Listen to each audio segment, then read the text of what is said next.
Okay, we are live, live, live. How's everybody this evening? Hope y'all doing good. Good, good, good, good. All right, we're going to do Capricorns. How about that? Y'all ready? So, all right, be showing a good stream. Everything looks good. Let me get my microphone around here. Y'all can hear me for this nighttime evening show. You always ready. Miss Boopity Boop Boop Boop. All right. Let's see what we got. Capricorns. Um, MJ here. Um, this is going to be part of your astrology chart for the rest of this month. Which I'll be doing on a daily thing. Okay. So, can you hear me good? Can you hear me? Can you hear me now? Can you hear me? This is nighttime radio. How y'all doing? I'm gonna do night times, but I will start doing night times. My voice seems to go lower and lower. How low can we go? All right. So we're going to start out with the astrology. Then we'll go over to the tarot. Now, I pre-shuffle the cards, and I do that to save time, but I don't know what they are. And so what I have is everything laid out so we can do it, but I'm going to go to the astrology first, and I will be going day by day. And I'm going to start with today's date. Now, for me, this is an important day. My father has been gone and has passed away, and he's been gone now for 33 years, which I found kind of interesting because 3 has kind of been my number. And when I went and looked up in my coding books what 33 stands for, it talks about being complete, something at a completion. And I thought that was real interesting. It is done. It is finished. Then when I got to looking at the astrology, and I got seeing it, and I was like, wow, really interesting. Okay, who stole my little box? I've got to find my little box before I start the astrology, because this is very important. I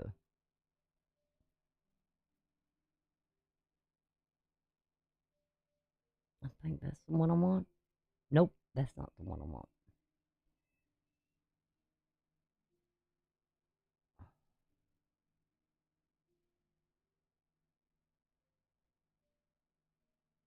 Give me 1 second here. I had to restart my computer because there was a there's my little box. My box is back. I found my box. Whee! Feels so good. Okay. Shouldn't say that. Don't want y'all thinking anything that you shouldn't be thinking. Nothing dirty now. All right. So, y'all ready? But anyway, like I said, 33 is a number of about completion. It is done. It is whatever it is. Then when I got looking at the astrology, and I'm going to show it to you, I found it very, very interesting. And I feel and I see that something very spiritual is going on all day long today. So let's jump over there and take a quick look. And this for Capricorn. I'm going to have to make my screen bigger so I can, well, I'll leave it like it is. That way I can see. I'll look on the other screen. All right. What happened last night? Now, number one, Lord have mercy. I knew there was something missing here. There it is. Okay, pop it up, baby. Pop up.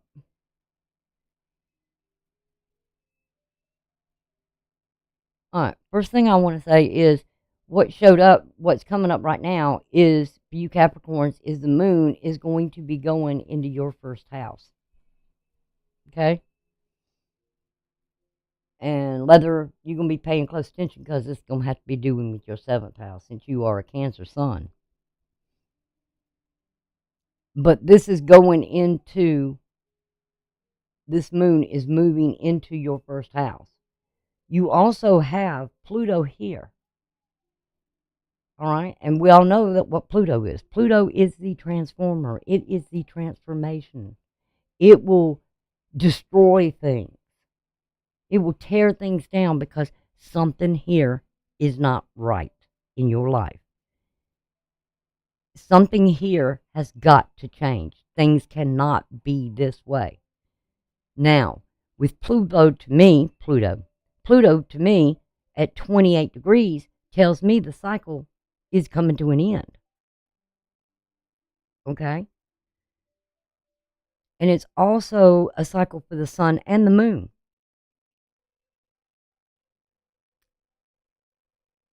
And with the moon coming into your first house, you've been going through a big transformation for several years now.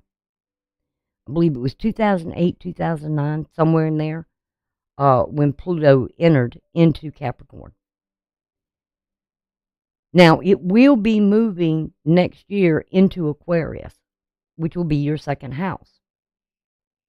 And that will deal with your values, how you think or how you earn money, where you get things that your possessions. I've got so much on my mind right now. My mind goes, but it's so much going on. And this has to deal with, you may work in a place or work in an area where you do something about humanity. You may be of service to other people, or you may be in the health field or something here. And that's maybe how you earn your money. But with air is always changing. Something's always changing. And that's going to start affecting, for the next 20 years, your 2nd house, Capricorn. But what we're going to focus on right now is the transformation you have been going through and how it's been affecting you. Now, like I said, it will shortly, next year, go into your 2nd house, which is Aquarius for you. And what it will do is it will go to 1 degrees. It will sort of initiate something. You'll feel something, that there's something that is in the process of going to be changing.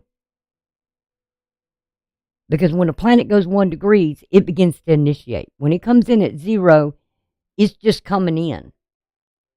It's not doing anything. It's not feeding that energy in there. But it's taking in aspects from other planets that's feeding into it when the planet's at 0. But here, this cycle, when it gets to 1 degrees, you're going to feel something in that 2nd house. Then it's going to go retrograde, and it's going to go back to Capricorn, yourself, you, all about you, the self. And what it's going to do here, it's going to, when it parts, it'll go only to 29 degrees. And this is where it goes in and it looks and it says, okay, it's done. It's finished. It's time to depart. It's time to go on to the next thing now. And that's what Pluto's going to be doing. Now, when this moon comes into conjunction here with Pluto, and that moon is feeding that energy in, you're going to feel like something's complete. Whatever is in your heart, there has been in this case, with your spirit and with your heart, because the heart is the spirit within you, and what you feel, your emotions. You're going to feel something complete now. Whatever was before in you that you've been changing about you, or the transitions you've been going through, is done.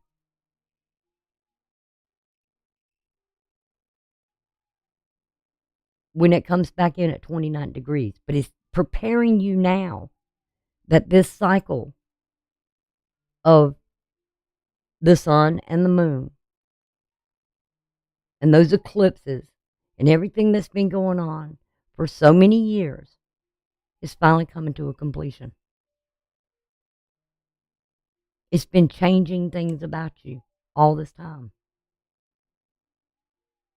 And yes, you may have been really struggling with things.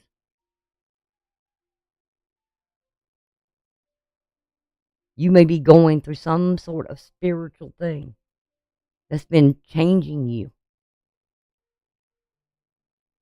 And it's been difficult. Anytime Pluto goes into a house, look out. It's whammy time. It's explosion time. Shit just gets blown up. And then it's time to rebuild it. So as that moon comes in closer, every time it comes around to Pluto and it conjuncts with Pluto, again, there's something here that's going to change. And as you can see here, you have these aspects with a square to the south node and a square to the north node. Now remember, for a while there, if you've been watching any of astrology, it was constantly squares to the past and to the future. Something you were supposed to release from within you and let it go. Because there's something new about you that's changing for the future. Past can be no more. You've got to let it go from your body and release it. Embrace what's to come. Now, we don't never know. I mean, we can somewhat sort of, I don't want to say predict, but we can look at things with astrology and see in a certain date ahead what there will be. I don't like jumping ahead. I don't want to know. Let's look at it month by month. Let's enjoy the here and now. And that's what we're here for. We're here for the here and now. Not for what's later on or whatever. Let's work on us now. Okay? All right. So I'm going to take that off. Now, you do have some help here. You have some help from Neptune that is showing a sextile over to Pluto. Neptune is in Pisces. Pisces is your third house. This is where you communicate about what you believe. Whether it be confinement or illusion. I look at Neptune mostly as what is real and what's not real. Is all the glamour an illusion that you see around you? Well, it's in a way, Neptune can also be about escapism. When things, and I know you've probably heard this a lot of with victims of heinous, the word's not coming out right, horrific crimes committed against them. And they will escape to not have to face something here. You hear this a lot with rape victims or molestation and these sort of things, but they will escape to a place where they feel safe. And that's what Neptune does as well. But sometimes we've got to come back to reality.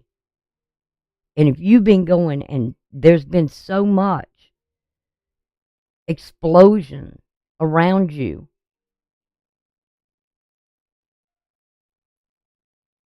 and such a drastic change about you, there may have been times where you wanted to escape.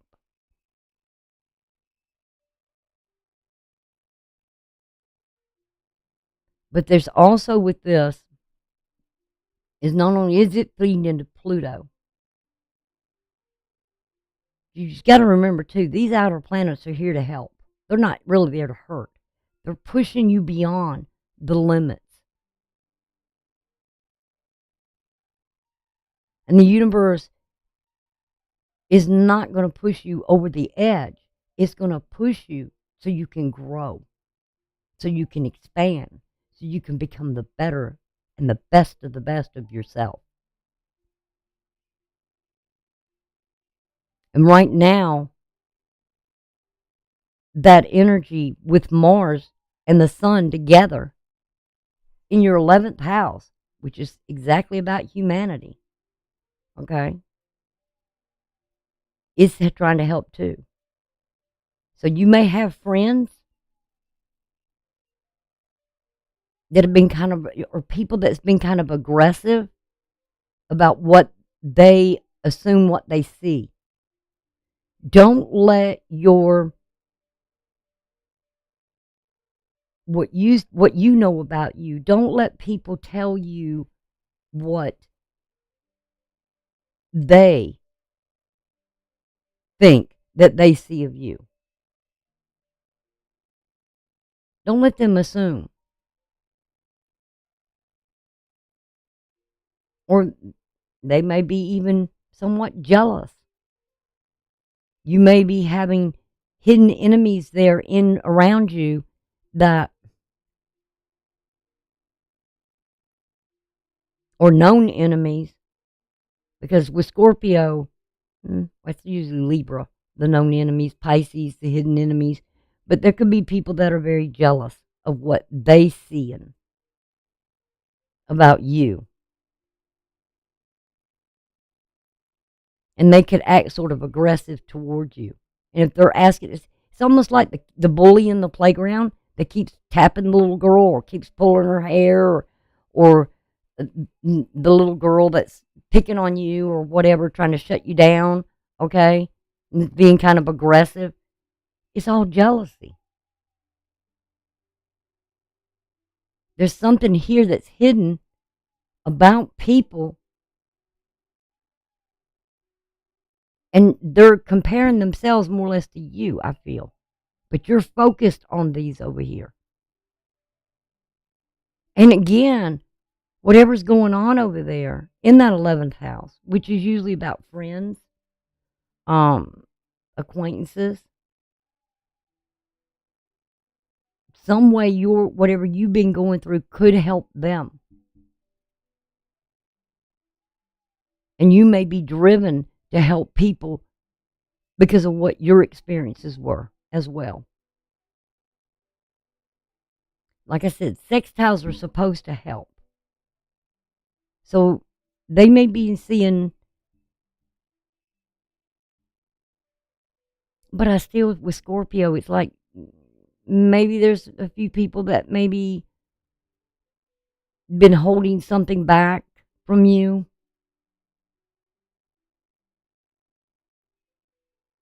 Because these energies with the Sun focused to Neptune and Mars, they may feel comfortable.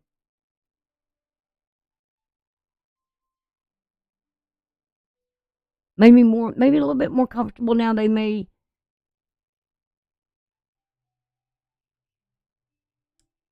show something here of themselves.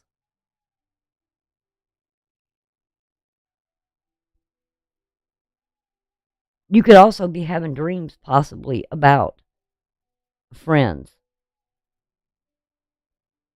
Because Neptune is about dreams. It could be pleasant dreams. But this energy is helping as well. So you've got Neptune feeding in, and you've got the Sun and Mars feeding into Pluto. Don't be afraid to ask for help if you need it as well. And also, you could see something here unexpected in love affairs. Okay? Some things come unexpected, but usually with Uranus, what you think might come unexpected, what you may think it is, may not be what it is. You understand what I'm saying? Because Uranus is also known as the god of the sky. So it's just things that just come out of nowhere. And this could be with children as well in this area. But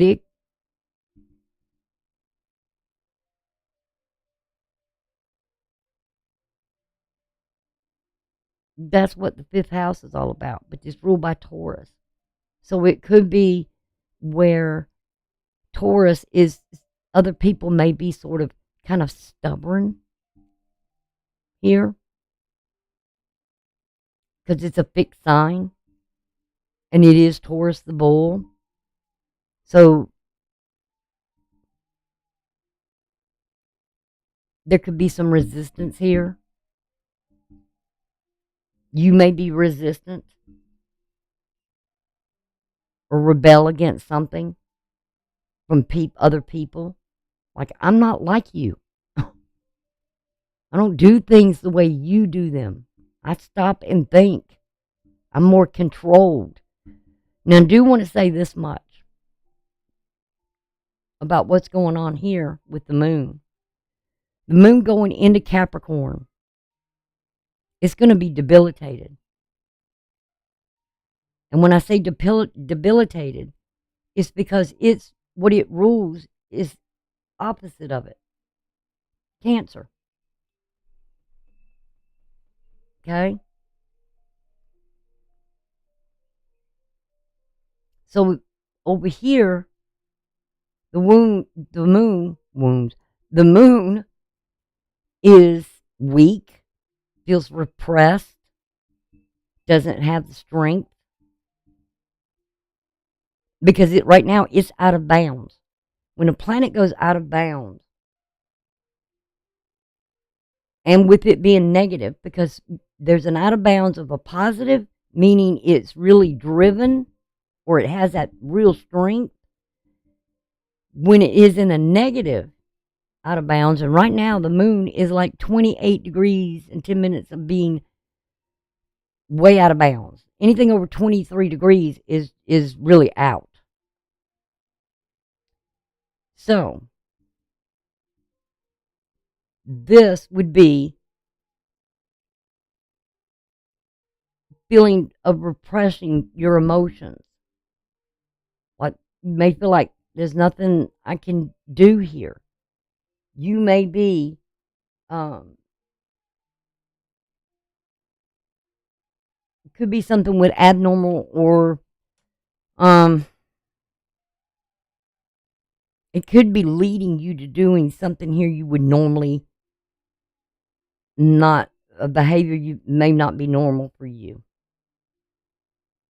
Or it could be an unstable behavior, which is kind of outside of the acceptance of standards of society. But who cares? You're rebelling. With Uranus, there's something here you're rebelling against. And like I said, it could be friends saying, why are you acting so weird? I mean, people could kind of get a little aggressive at you, and you're like, you're going out of that browned area or that bound area of I'm not taking this anymore from people emotionally.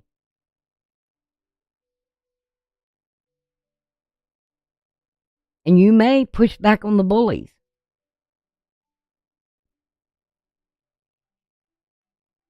Or those that maybe try to pull you into something that you would not normally do. Trying to get you to go along with them. Very good possibility here. because you're an earth sign, an earth element, and you're sort of that cardinal.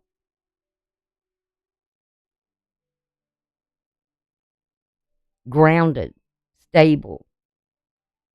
This can also, with this moon being out of the at minus 28 degrees, okay, can also indicate a tendency toward your mental imbalance, or at very least create a lot of pressure and stress in your life right now. Because why? Look what's sitting in your first house. You got Pluto. You've had it tough. I mean, you just feel like an atomic bomb. I mean, and people may be somewhat pick up on that. Look out for Capricorn, they might explode. And if you're a boss and somebody's not doing their job, then you may just kind of let them hold it. So be careful not to get too far into that emotional. Try to keep control. What's there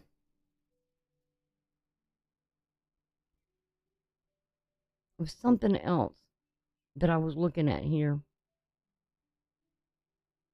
Oh, and also Mercury.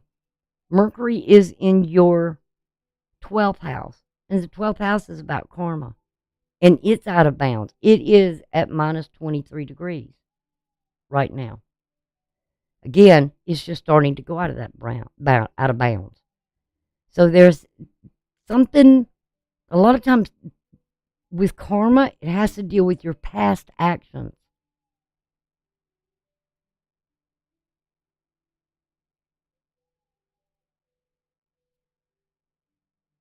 So you might be communicating about something in the past, or someone's communicating with you, whatever maybe you said in the past, whatever ideal or thought you had, something here you might be struggling with. And you're going to have to learn how to better process that communication. Because what is the past is this south node that is retrograde. I'm doing the true and not the means on the nodes, but it's in your 10th house. And usually, if we did just a regular astrology and Aries was sitting here, you would be up here in the 10th house ruling it. So there is something here with maybe career or your reputation. But with Venus being there, and it rules Libra, you might want to get things more in balance and find that peace and harmony. Because right now, Venus is kind of like, it's at -1. So it's not too intense.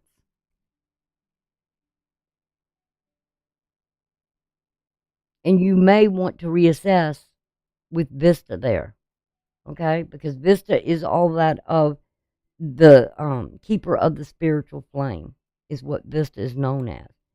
It represents the sacred feminine creative energy that allows you to dedicate yourself to your aspirations, your plans, and your goals.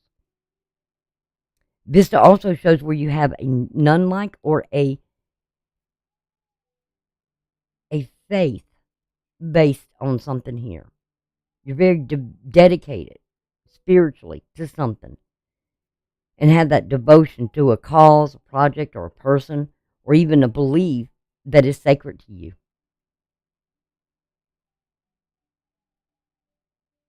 And if things get too tough, like I said, you may feel like, I'm just not going to express what I believe. Or I may get a little bit louder. But there's a lot of quincunx going on here as well. And those are the ones where you got to have the courage to step up and make a decision. And these are dealing with your third house, your fourth house, your fifth house, and your 10th house, and your 11th house, and your 12th house. So there's oppositions there. These energies on over here in these three houses is not going very well with these houses. Your 10th, 11th, 12th. You may be changing friends groups and things like that. You know? Or you feel like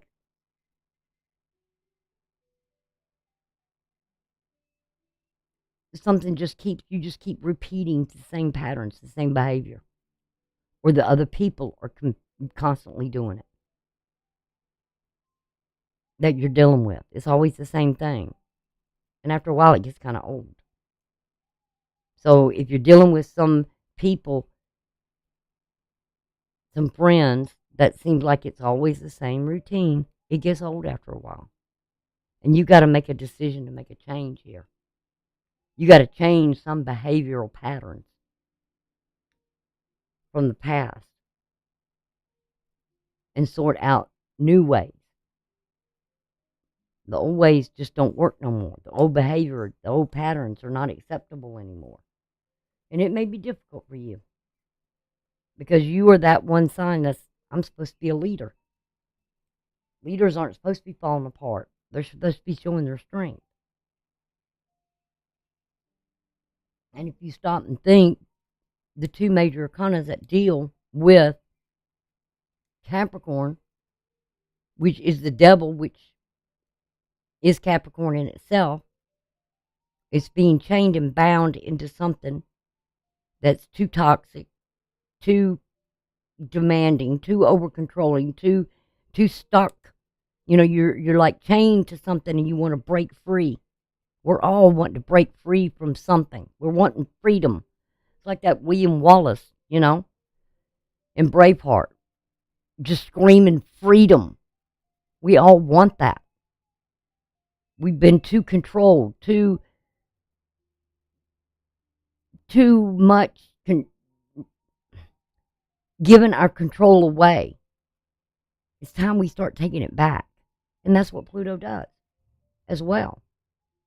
And sometimes there's an explosion when you do it. And it's shocking to others. Oh, well. You know, when people had enough, they had enough of the games and the bull. But I just wanted to go over those things that are really important right now. And Mars being where it is the ruler of Scorpio, but it also co-rules. This is an internal. So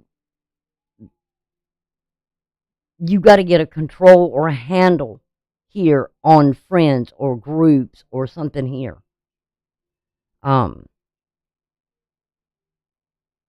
And this is an action taker. It's like almost like the driver. You're driven here in some way. Because the sun is also, just so many things for the sun. You know, it speaks of a ruler, a king, or you may have been given your control, your power over to friends and groups and all this kind of thing. And it's time for you to just stand out as an individual and become the leader.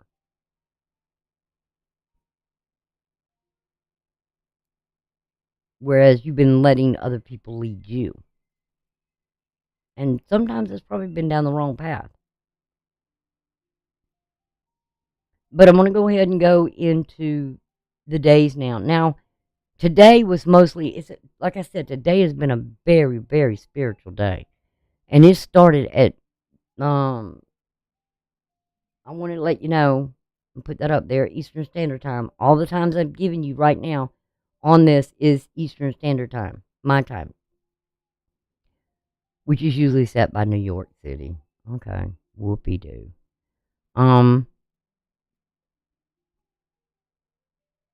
But this moon moving in at 0 degrees here, and it did so last night, early morning after midnight at 2:42 a.m. Okay? was when it entered in there. During the day, around 3, I think I've got that on there. Yep. Venus also here is in conjunct with Jupiter, which there's something here that because you're usually the normal ruler of the 10th house. Career, boss, in control. But what's ruling this is Libra is justice. It's balance. It's peace and harmony. The pleasures of life. 10th house is about reputation. It's also about the career. So there may be something here in your 10th house where you've got to make a decision here.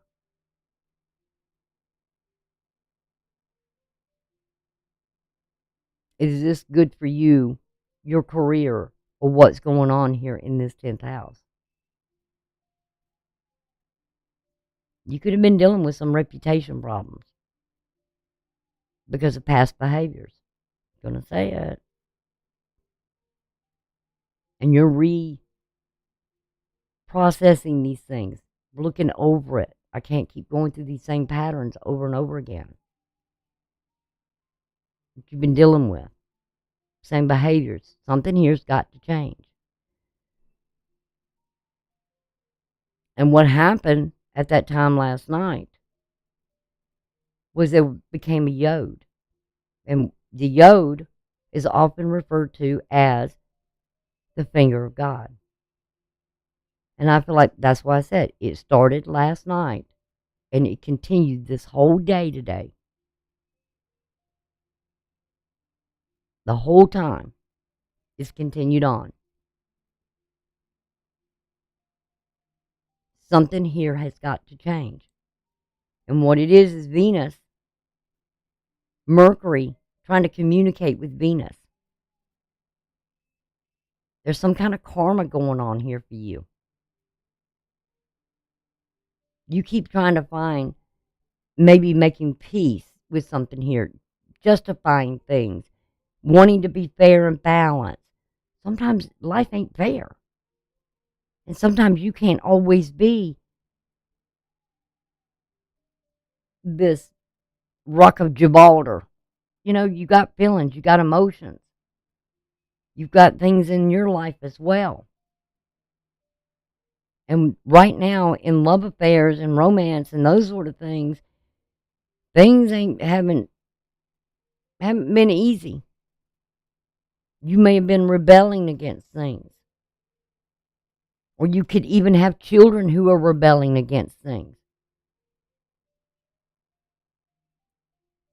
Maybe you've had some sort of relationship with someone that's a friend or somebody that's close. And maybe the kids don't like them. Very good possibility that your children are not accepting of who comes into your life. Or there could be some things in the home. But the 5th house is all about love affairs. But it's ruled by Taurus, which is a fixed sign.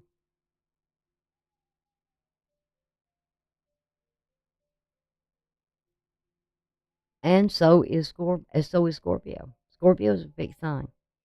So you could be kind of butting heads with somebody here.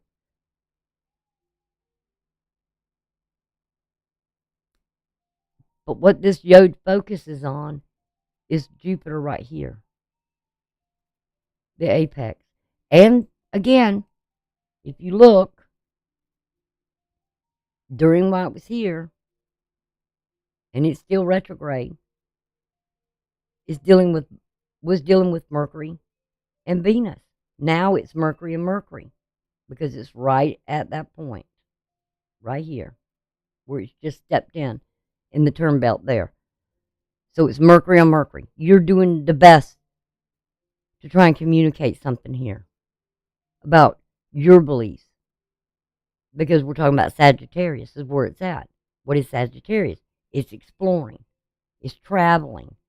It's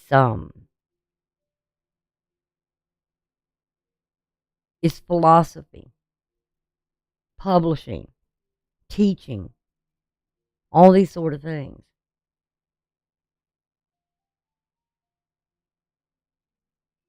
Mercury is the thoughts as well as the writing, the ideals.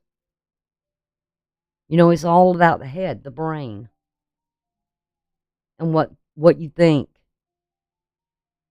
and then how you communicate what you think, or how you write.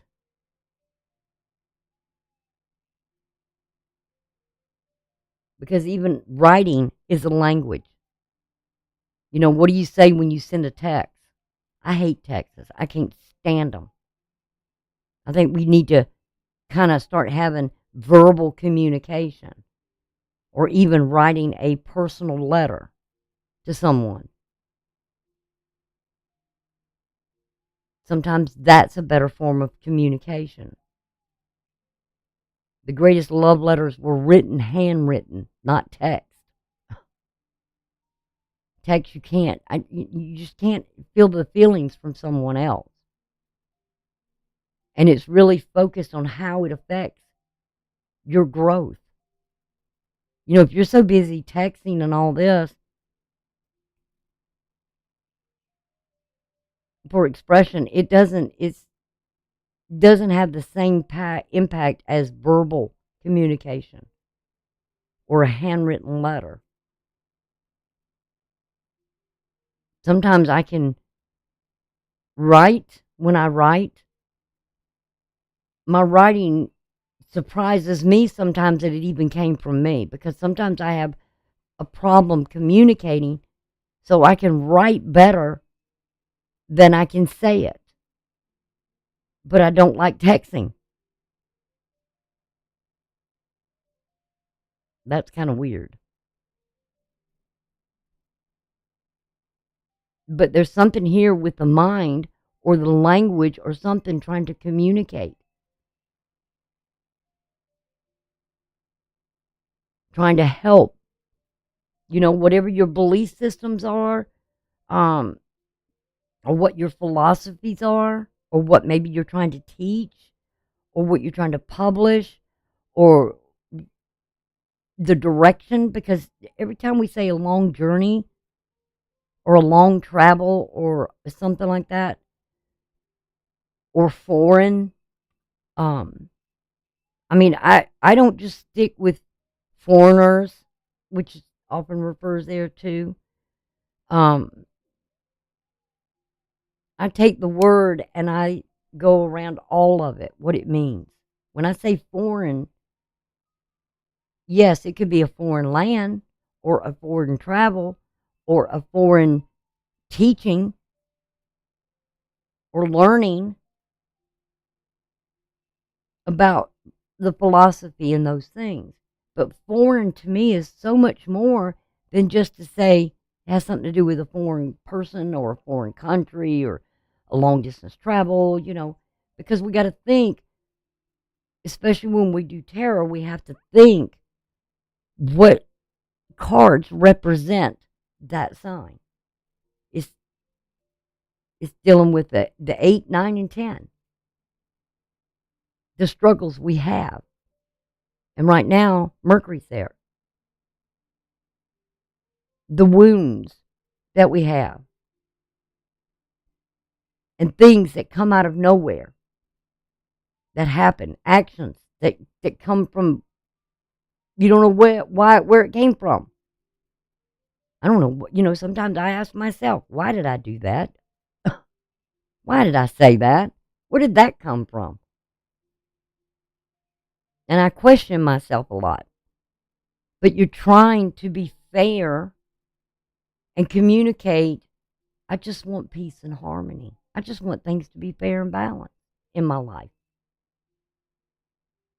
And maybe even here, because Saturn, or it's not Saturn, Sagittarius is about faith. It's about religion. So maybe the Spirit is trying to communicate with you. And I would say the Holy Spirit, trying to help you find that peace and that balance since you have been going for so long through this transformation in your life. Things are changing. And it's doing so you can have growth, expansion. So you can get out of being stuck and fixed in this one area of your life.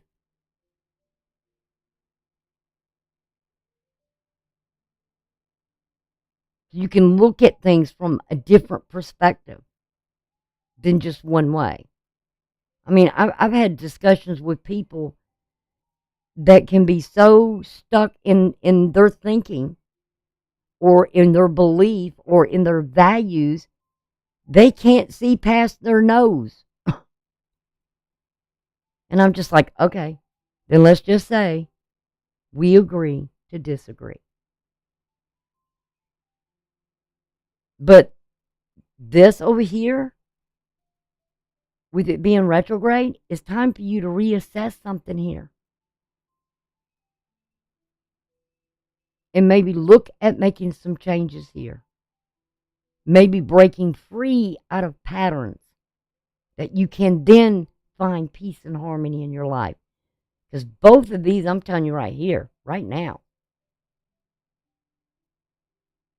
it has to do with your life. And it has to do with the past and what's to come in the future. And this is only to help you. Not harm you, help you. Learn for you to grow and experience things. And stay out and get out of this. Now I'm going to show you some other things that are going on here. All right, we talked about that one. Now with the moon, now at just in the few minutes, we've got this opposition to Vista. And remember what I said about Vista. Vista is the keeper of the spiritual flame. And we're looking at your 7th house. Who is over here in your 7th house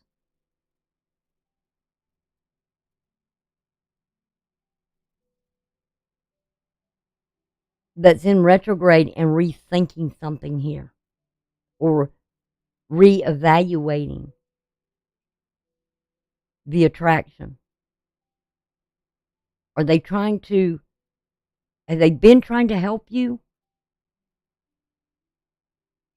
I feel like a masculine energy here right now. At this moment, there's someone here who's trying to help you find that peace and work toward that peace in a spiritual way.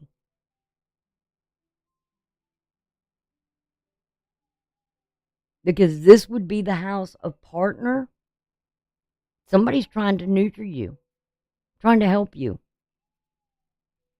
through this transition that you're going through. Okay? Because look where it is. It's in this house with Venus. And it's a square here. And squares are things, is how you handle it, is what shows the inside of you. And someone here on this other side, whether it be someone you're married to, or a partnership in business, or this is the house of also of enemies as well, that you know they're an enemy. But I don't think an enemy is kind of nurturing you here, okay? I don't think they're out to keep the spiritual flame going. I feel like whatever's going on over here, there's really somebody trying to help you through this transformation or this transition.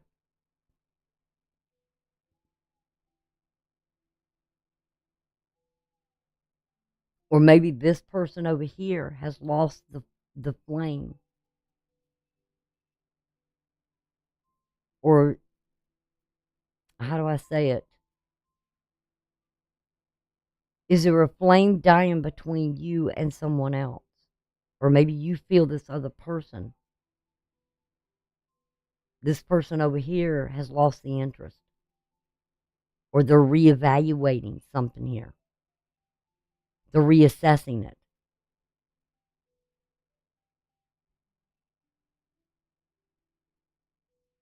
Is the flame still alive? Are they still dedicated? And you being over here going through this, and you're wondering, is this person even still care about me anymore? Maybe they gave you a lot of attention and they stopped. Can this flame be relit? Now, it's going to be going retrograde. I mean, it is retrograde now, but it's going to be moving back into Gemini.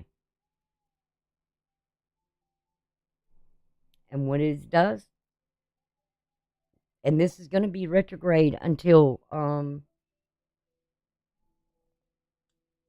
February the 8th. Another interesting number. I love numbers.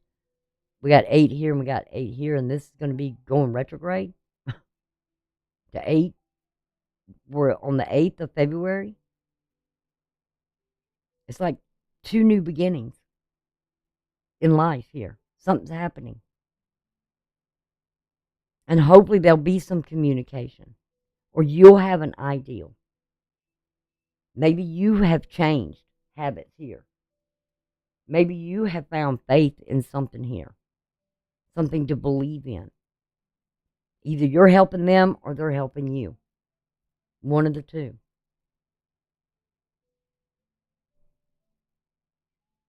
Because even on this day, there's still that node going on. And this was at 3:48 in the morning. So I think Spirit's been hanging around all night long. And I know it has, because I've seen it. I'm seeing it. Now, about 1:38 in the afternoon, my time,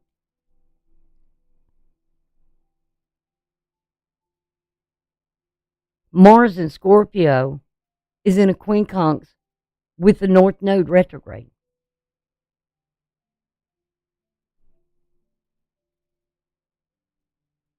Right here. And there's also with that Sun as well. Because look at it, it's 24/24.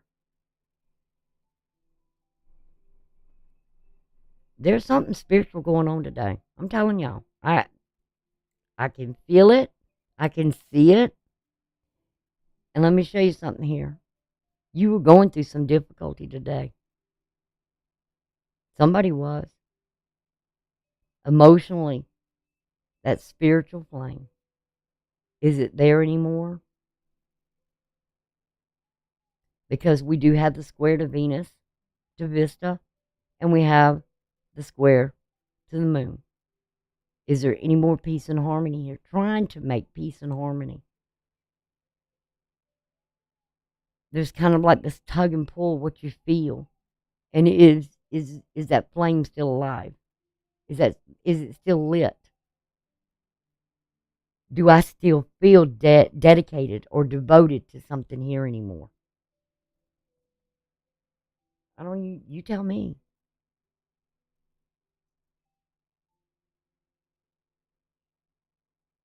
Do you still feel devoted or into groups that maybe you're in, with friends you're in? Does it bring you peace anymore? And again, that yod is still here too. So Spirit and God's trying to help you out here. I really feel, and I got to tell you a little story. I'll make this real quick. For some time now, every time I pulled the Two of Cups, for some reason, I'm looking at that card, and every time I look at it, I keep thinking the same thing. scripture, which it talks about Moses and the snake, the bronze snake that he told Aaron to put up on the staff. And that finally, I kept wondering, why do I keep thinking about it? Why is it every time I look at that? I know the snakes are there. And I know there's a divine figure here, a spiritual figure here, that's showing me strength and courage. Not ego. But I'm like, why is it I keep thinking of that passage? Or why did I keep thinking about that? And it was going on and on and on. Well, today, it finally hit me.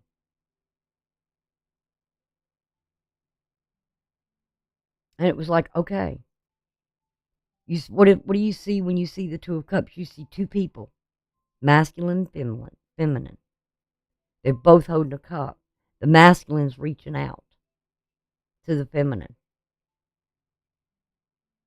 What is behind them is the staff with two snakes entwined around it.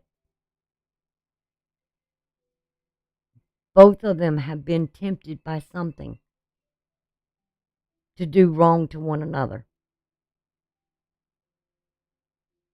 Why? Because the spiritual flame was going out. They let the flame of their spirits for one another, they let it die. Didn't think about keeping it alive. They got into a rut, a routine. Instead, they were out hurting, biting at one another, poisoning each other. And remember, it's got a lion head there with the wings. That's spirit.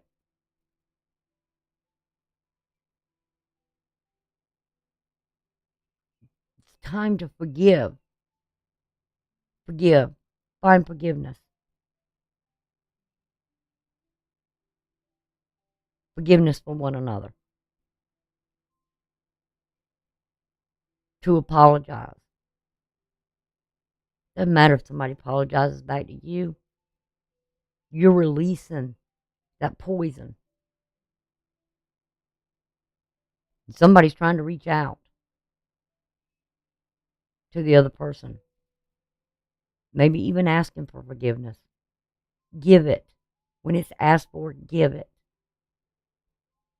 You won't ever forget the bite or the sting or the poison.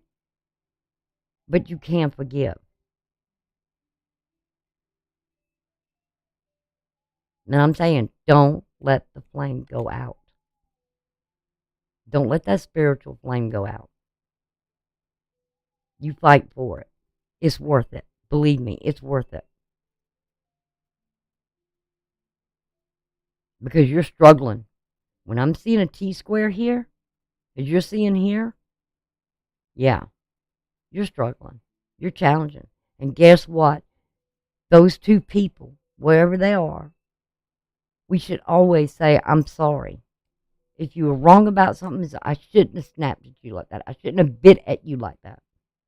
I shouldn't have struck out at you like that. Forgive me. That's why I say every time some people get in arguments, it's time to call a timeout. Say, let's just walk away from this right now. And we'll come back when we can get cool heads.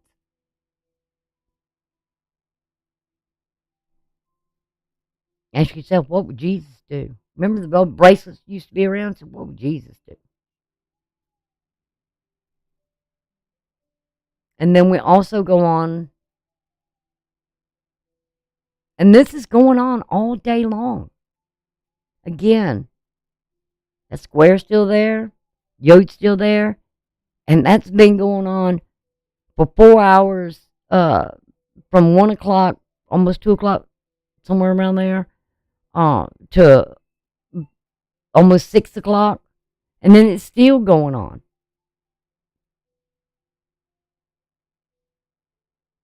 after 7:15. It's still going on. It's not eased. It's still there.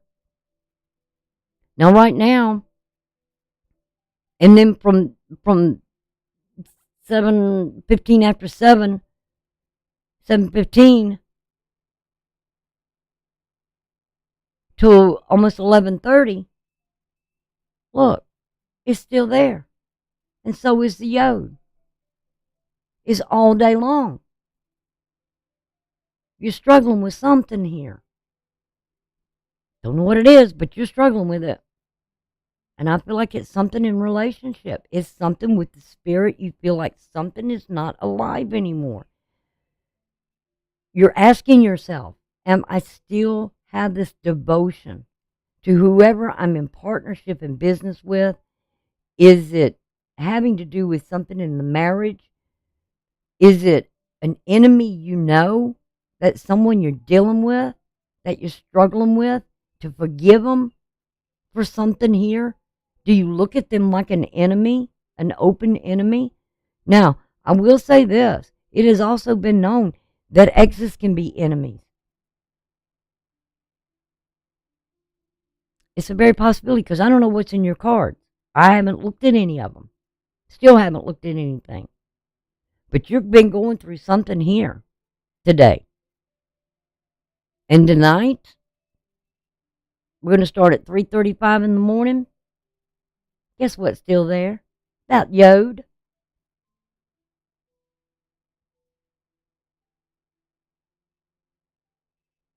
And look at Venus. Square to Vista. Square to the moon. The moon square there, feeding this here. And it's at 14 degrees. If you want to salvage something, you need to do it. I'm just going to say it.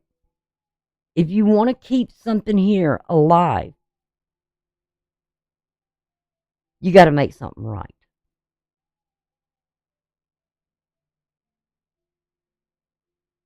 Or it's going to go out.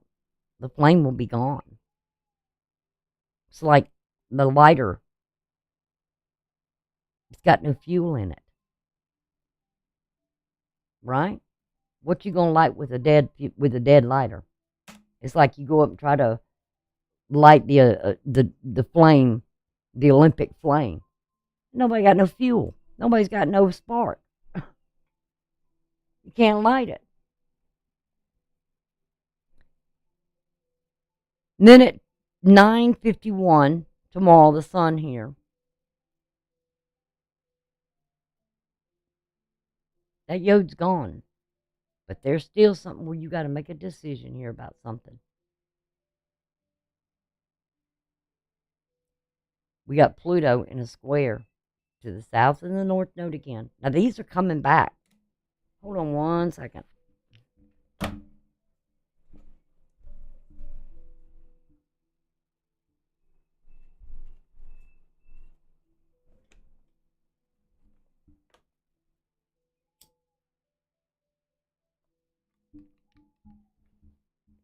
They weren't there for a while from Pluto.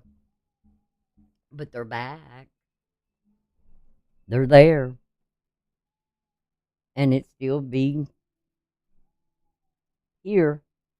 Don't escape something. You deal with it. You face it. Whatever this is, you look at it and you face it. And you make the adjustments that are necessary, and then you make the right decision. And you got to have the courage to go ahead and make that decision. I've been there. I knew that there was something that had to be done. And I really didn't want to do it, but I didn't want to make the decision to do it. But I've always got that spirit within me that says, no, you need to go do this. Go get it done. So I had to. Sometimes you got to listen to the spirit within you that's talking to you and trying to guide you and tell you you need to deal with this.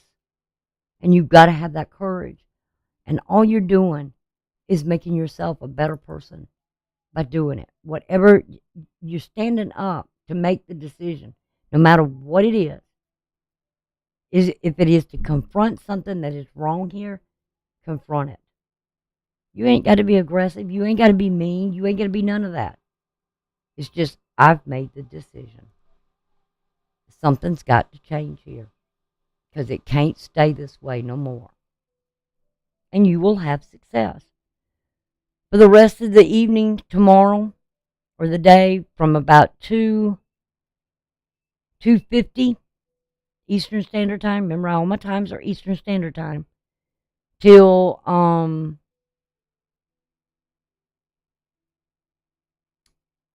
that's going to be 9. No, that's 10. I'm bad on military time. Let's see, 18, 19, 20, 20. Yeah, 9 o'clock. 10 minutes till 10.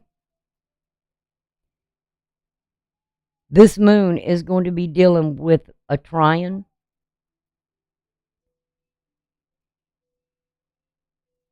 A trine to, let me get it over there. Yeah. A trine to Uranus, with it being retrograde. Now remember, trines are things to make us feel at ease. So something is happening here with Uranus that's kind of shaking things up, but it's like quivers now. Because you feel comfortable. It makes you feel at ease. And it's conjoining with Pluto. You can start to feel that the earthquake or the explosion is subsiding, whatever was going on. Even though you've got these squares from the moon to the south node, to the north node, to Chiron, it's coming in with that Pluto that it's like, okay, it's all right. It's going to be okay. Because remember, you got the sextiles here. And that's water. That's emotions. It's to make things more easy.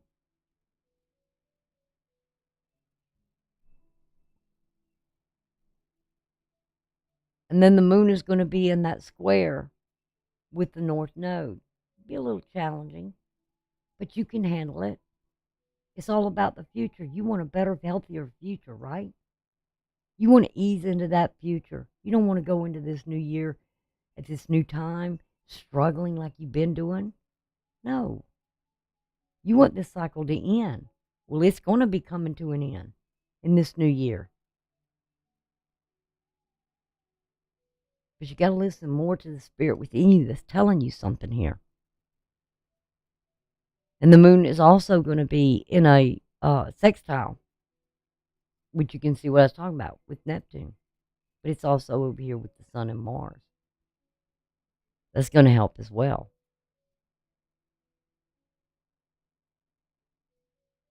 And you're going to deal with this. But anytime you got a challenge, or you're struggling with something, or you're trying to build something, as long as you face it and don't try to run from it, you'll be just fine. It'll work out good. And this will be 9 o'clock. And for that hour between the moon in the square or the sextile, don't escape it. Just kind of take it easy and look at it. Ow. Hold on, bud.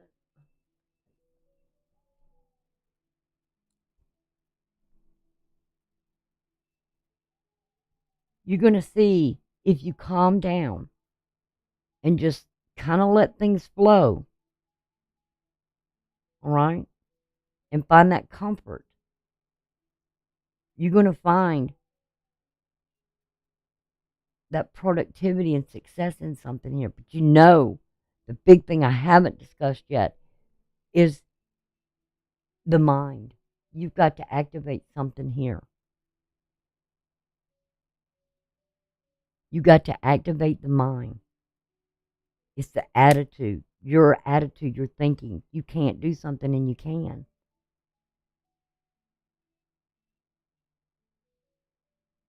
You just don't think you can. Why? Because Mercury feels weak. It feels out of balance. It's struggling. You feel like there's nothing you can do about something. But if you activate the mind and have that positive mental attitude and you put it to work for you, it will work out and you will be successful in overcoming this challenge. And when you do, and you handle it, these squares that's going on, and you handle it, it's up to you now. No one can do this but you. But how you handle the squares shows what you're like on the inside. You'll become that leader you were meant to be. And that is what the Yodi is. It's destiny. It's fated destiny. You were born to become the leader that you should be. That's why you've been going through hell for so long. But you've got to activate the mind and know what a true leader is.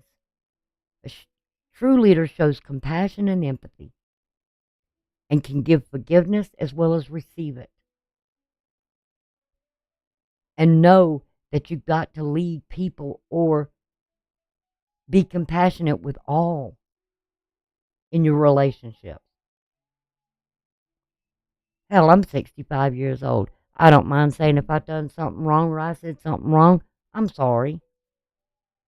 I'm sorry if I hurt you. I'm sorry if I made you feel bad. But I tell you what I will not do. And this is the pattern in me, okay? This is general pattern in me. I will not apologize to a whining person. Grow up. If I said something that maybe had somebody didn't feel right or felt like I did something with them or whatever, and it was a joke, and you can't take a joke. I mean, that's where comedians are coming out about now. You can't take a joke? Really? You that weak? No, I will not apologize for that. I'll be like General Patton. I'll slap the fool out of you. Wake up. Don't be a candy butt. Don't be a wimp.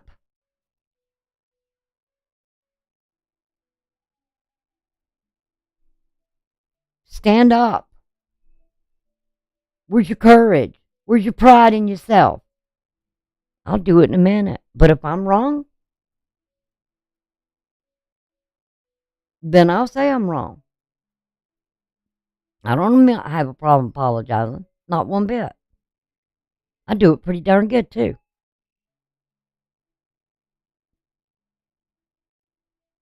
Oh, we done talked about that. We done talked about that. So we're going to move on to the 18th, which has to deal with the sun in Scorpio again.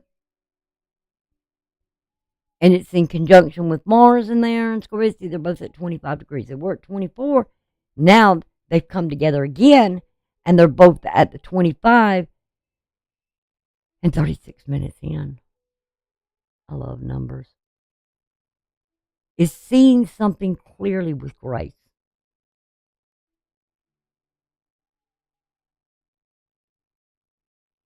Somebody here in the 11th house, there may be some conflict. But somewhere in conflict is even grace has to be there.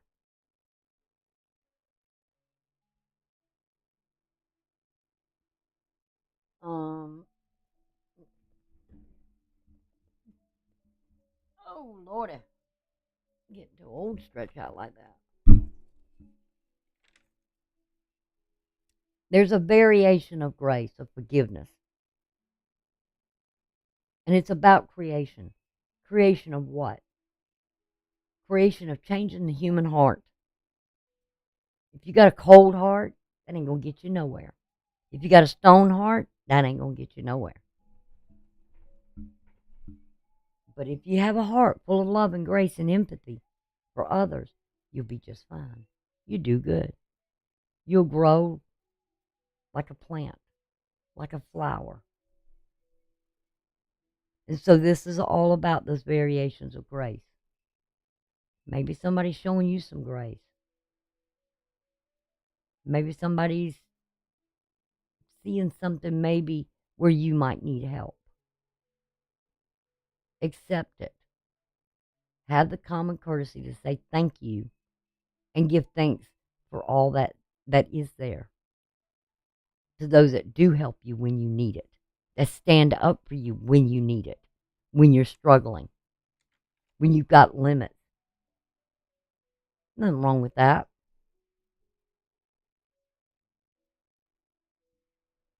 I know a bunch of people that will refuse to ask anybody for help.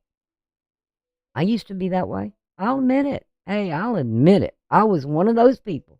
I thought I was Wonder Woman. It's a wonder I got a damn thing done. I mean, tell you the truth, it was a wonder I got anything done. I look back in those years and I think, God Almighty, how did I do it? It's a wonder I just didn't collapse. No wonder I slept so hard at night. I was exhausted because I thought I was Wonder Woman. I thought I could do everything. All I did was hit a brick wall, and it took me down hard and heavy, health-wise. I took on all the stress. I took on all the problems. I tried to help everybody I could help. I was a giver. I was doing. Oh, I'll get it for you. Don't worry. I'll handle it. I'll do it. You know? It wasn't to get recognition. It was just I was trying to be of service. And not realizing I was being a slave. Who was I really helping? Nobody. I wasn't even doing for me. And then when I've turned that around over the years, recent years, I'd say over the last 3 years or so, maybe a little longer, but I know my life has drastically changed in 7 years.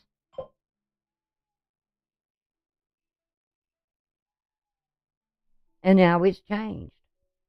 Now I see, what do I need?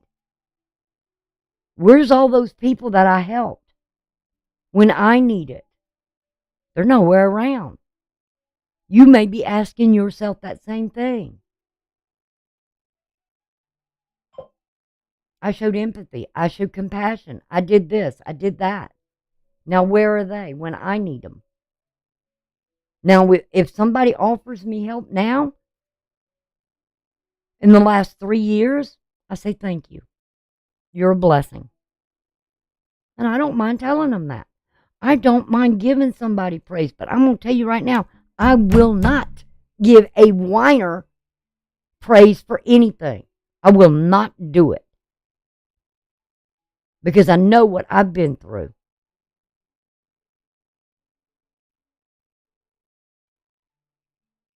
I know where I stood and what I did for others. And it's okay. It's okay. I didn't look for anybody to slap me on my back and say, good job, good job. Never looked for it.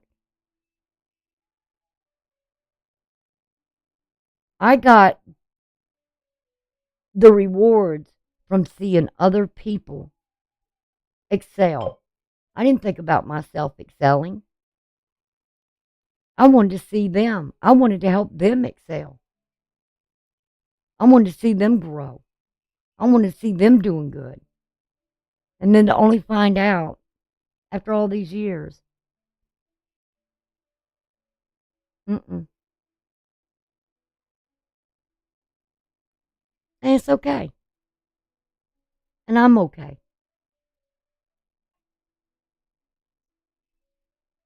But I thank my friends, my true, real friends, for being there. Just to even just be an ear. And that is what you need. You need true, good friends. The right friends. Not the ones that's going to lead you down a path. Not the partners that's going to not be there when you need them. Sometimes you just need a hug. Sometimes you just need that ear to say, hey, I'm not doing too good today.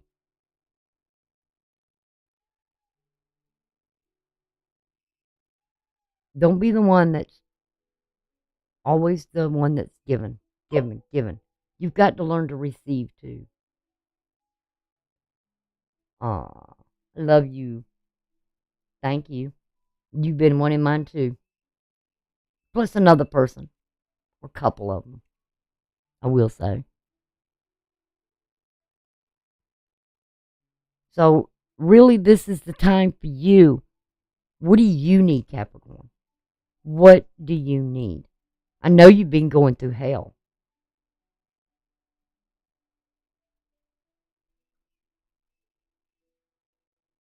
I know you've been going through hell. And this, I guarantee you, when you get done here, and that Pluto comes back in to Capricorn at that last degree, this is the return of it, that it's done. It's time to let it go and let it be. It's over. And that will be the end of next year. It will return and it will say, it's done. It's time to leave this now.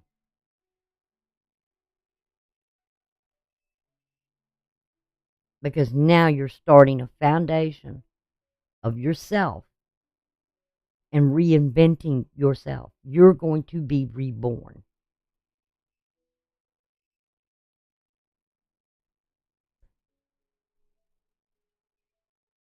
And the next thing we got, the rest of the day tomorrow, is going to be the moon. And it's going to go into conjunction with Pluto. So surrender what that is you feel. Say the cycle's over. On the 18th, my time, at 3:27 in the morning, there's something here that spiritually is going to say, it's done.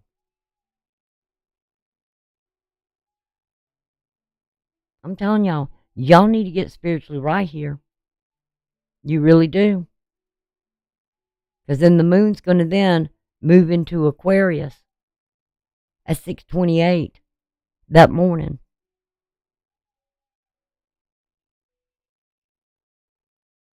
And it is going to be finished.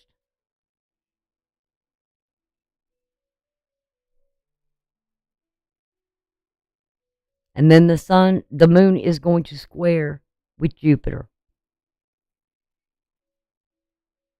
And it's going to be in that quincunx with Vesta.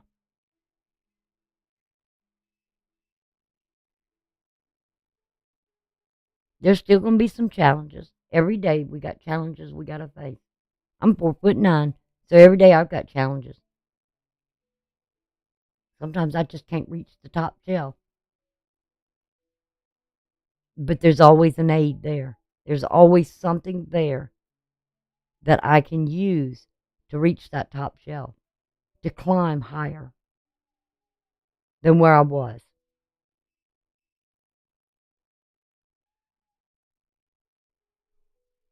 And I face every challenge every day. Every single day. I would love to be able to sit here and just dedicate myself to helping you guys. I really would. Really would. But I can't. I've got responsibilities. I got things I got to do. All right, then on the 19th, the moon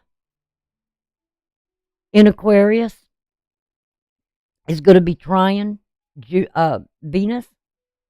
That should help. You should have some kind of air. It's air and air. And so you might feel like a little bit you've got control with your emotions. And this is about your second house. And it might be here too that you find that peace or harmony in something here. It's time to breathe. Exhale. Take those breaths, breathe in, and exhale out. And release whatever this is. Whatever conflict, emotional conflict you're having, let it surrender it. Just let go. And heal thyself. Because there's some healing that needs to be done here for you in the future here. You got to heal those wounds you've been having. You've been suffering, struggling.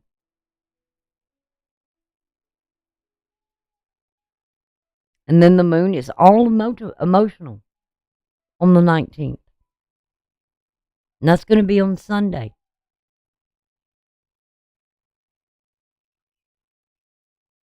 That would be from 3 in the morning. Now, this is going to go on all day long. From what I told you about it in that trine with Venus, the moon. But it's now going to be in a square with Uranus. Don't sweat the small stuff. Don't get in any confrontations about something here. Still find whatever's going on that suddenly comes up or something unexpected. Because this is about something trying to shake you.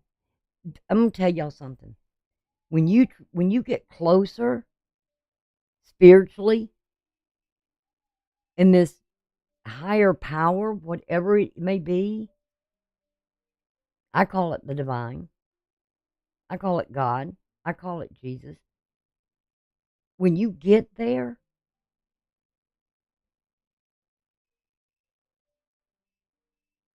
you feel such peace. But when you're trying to get there and you're trying to climb that ladder higher and higher spiritually, believe you me, there's going to be something there that's going to try and knock you off that ladder. And it's going to come at you out of nowhere. And you're going to wonder, what in the world now? But just remember, whatever this is trying to push you past your limits. Okay? And you're going to like, I'm on solid ground here. You're not going to shake me. You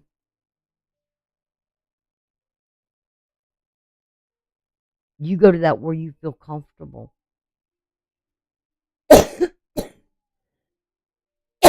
Don't handle it like you would in the past. There's where it's usually that saying with Uranus, expect the unexpected, but it won't be what you think it is. So people better expect what they may expect from you is nothing what they think it's going to be. Because when you come back with that heart of love and peace, they're not going to know how to act. Well, gosh, what happened to them? Well, their heart changed. The heart changed, and that's what made the difference. And I've seen people, believe you me, I've seen people where they use religion. They use their faith. They do this and they do that to try and deceive others. And that, boy, you want to play that game. I don't play that game. Nope. Don't do it.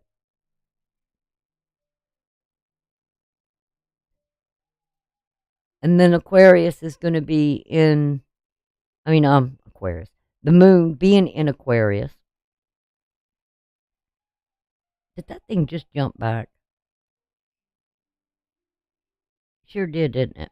It's on the wrong list.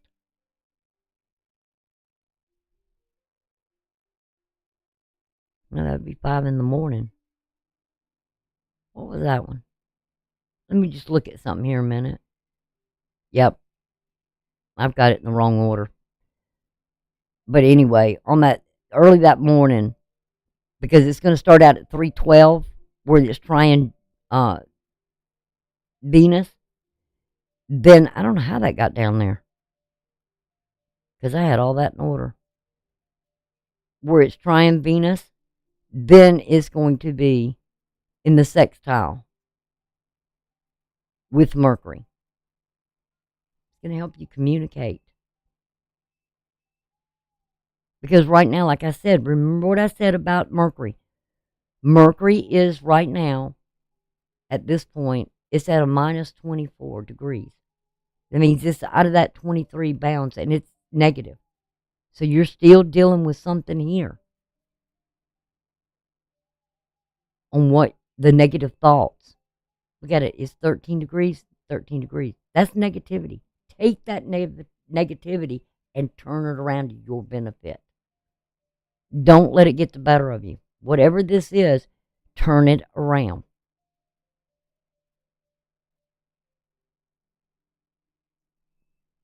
And it's going to make a difference. Change the way you would react to something in the past. Find a better way to approach it. Show what leadership is all about. And not only that, we only got one quincunx here now. And that's Neptune to the south node. You've got to make a decision here with that quincunx. Some people would call them inconjuncts.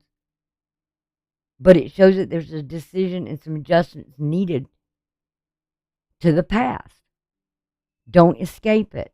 Don't run from it. Confront it. Whatever it may be. This is usually that in tarot, it would be that moon card.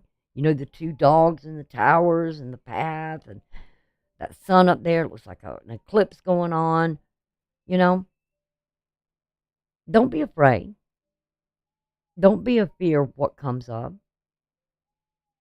Have the courage to make the decision that you need. I'm going to change it. I'm going to take this negative event and I'm going to turn it around and I'm going to make it positive. That's how you activate your mind. I'm sorry.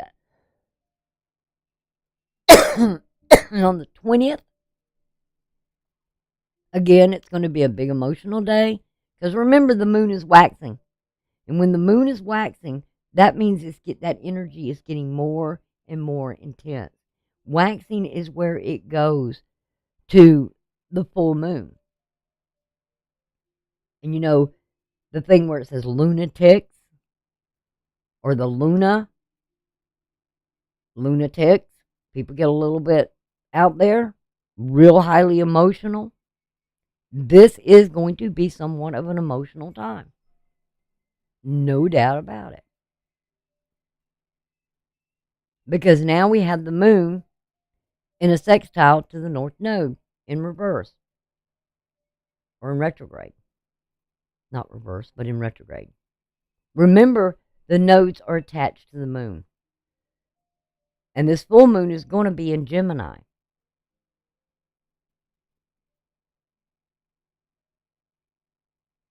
And that full moon is going to be on the 27th, I think it is. Yep. It's going to be on the 27th.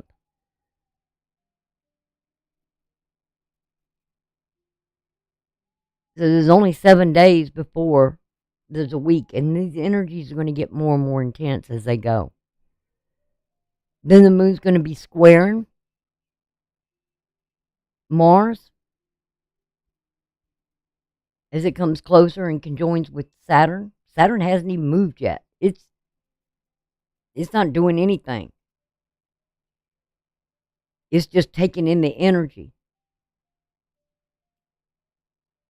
of the aspects to it of Mars and the Sun. Now, when the Mars and Saturn come together, I'm sure you've heard of uh let's see if I can say this words right. Be, be, Malefic. That means that they're very strong when they come together, and sometimes they're not. These are not good when it's Saturn because it's really what you're trying to do. There's some restrictions here, but with Saturn not initiating anything, but you feel emotionally limited, um, in some way, and that's just you thinking you can't do something here. You can. But when Jupiter and Venus get together, that's what you call the benef, I can't say that word. See, I can write better than I can talk. I'm a good writer, but I'm a crappy speaker. I'll admit to that in a minute. Some days I'm good, some days I'm not. Sometimes you're a nut, and sometimes you're not. So I'm having trouble saying that, but y'all know what I'm talking about. I'm sure you've heard it. What is it? Benefic? Benevolent? I'm telling you, my tongue don't want to work. But when those two, Venus and Jupiter, come together, they're very, it's like an expansion of love. It's like an expansion of peace and harmony. It's like growth.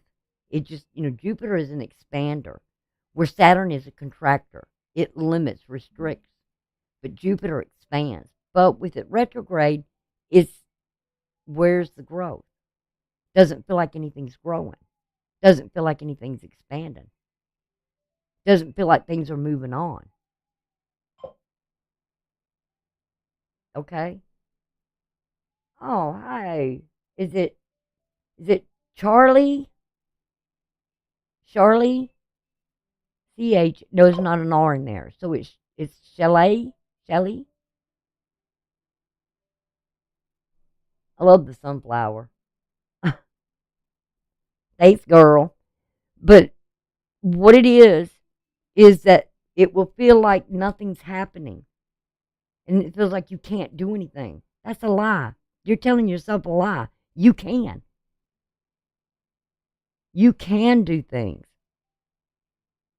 The only thing you can't do is something that's out of your control. You have no power over it.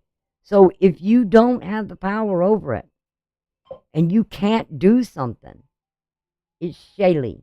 Shaylee. Shaylee. Thank you. I'm so glad you did that. I'm just an old Southern girl that has a hard time pronouncing.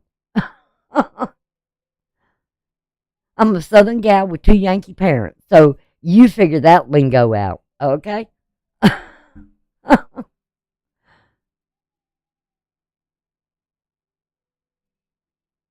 So anyway, this is where there's something here. It's like you're reassessing something here. Anytime a planet goes retrograde, it's it's a time to really embrace that and see where there was something that was missing. Where was the mistake? What did I do that I'm struggling with here to get something going in the right direction? It's take those times to reassess and really look at what you were trying to accomplish here.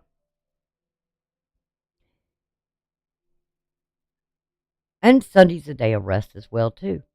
Some things you can't do on Sunday. Then we have the sun squaring the moon. You might have some divine help here.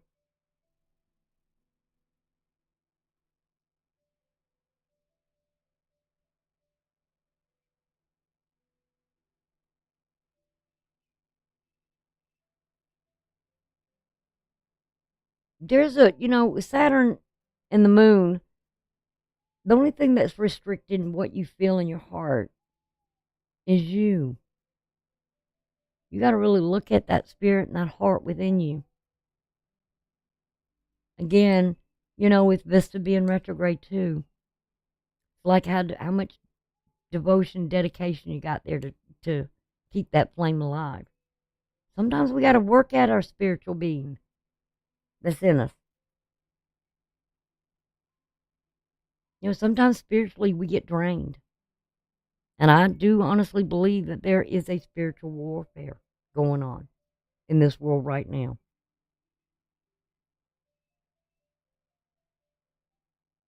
And there is a separation, there is a divide. We're being divided. It's like the sheep. You take the good sheep over here and the lost sheep over here. There's a divide there. But make sure you're following the right shepherd. That's the key. Now, this is going to be good because on Sunday, my time, 5:51, that day, on Sunday, all these times I gave you earlier, on this 20th, 1 minute after midnight, 4:38 in the morning, 5:49. You may have trouble sleeping this night, okay? Because you're struggling. There's a struggle within you, okay? I'm telling you, we're being spiritually attacked. I've heard a lot of people saying they're having trouble sleeping. I've been dealing with that for a long time now. I still have some trouble, but it's getting better. I gotta say, it's getting better. Slowly. But at this time, this is the first quarter of the moon. Now, we had the new moon here. So this is where you need to start setting your intentions. This is where you plant the seeds of your manifestation. This is where you began. Whatever it was at the new moon, or something you may have been working on, and I said something on Sagittarius, that in Scorpio, this new moon that we had was at 20, both of them was at 20 degrees. And I think it's 45 minutes in. The next new moon we have is going to be in Sagittarius. And it is going to be again at 20 degrees in Sagittarius. But it's going to be 40 minutes in. So something here, I feel like it's going to give us an opportunity to still work at something here. Because they're both at the same degree. And like I said, numbers to me, I'm not a numerologist by no means. I mean, I can get the gist of it. But to me, it's like giving us a chance or an opportunity to really see something here. That 2020 vision, that doubling of numbers. And we need to be good students. We need to learn things here. We need to pay attention. We need to see. Not just desire something, but we need to actually physically see it. And I feel like whatever's going to go on now during this lunar cycle is you're going to set the intentions. You're going to begin the manifestation, but you're going to go on to the next new moon and you're going to continue to now really see what you've manifested. A change. A doubling. It's like putting yourself there and actually seeing something happen here.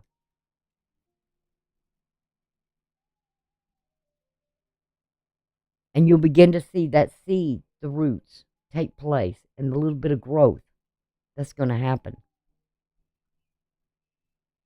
And then the moon is going to move into or ingress into Pisces. And you see here, it connects with Saturn.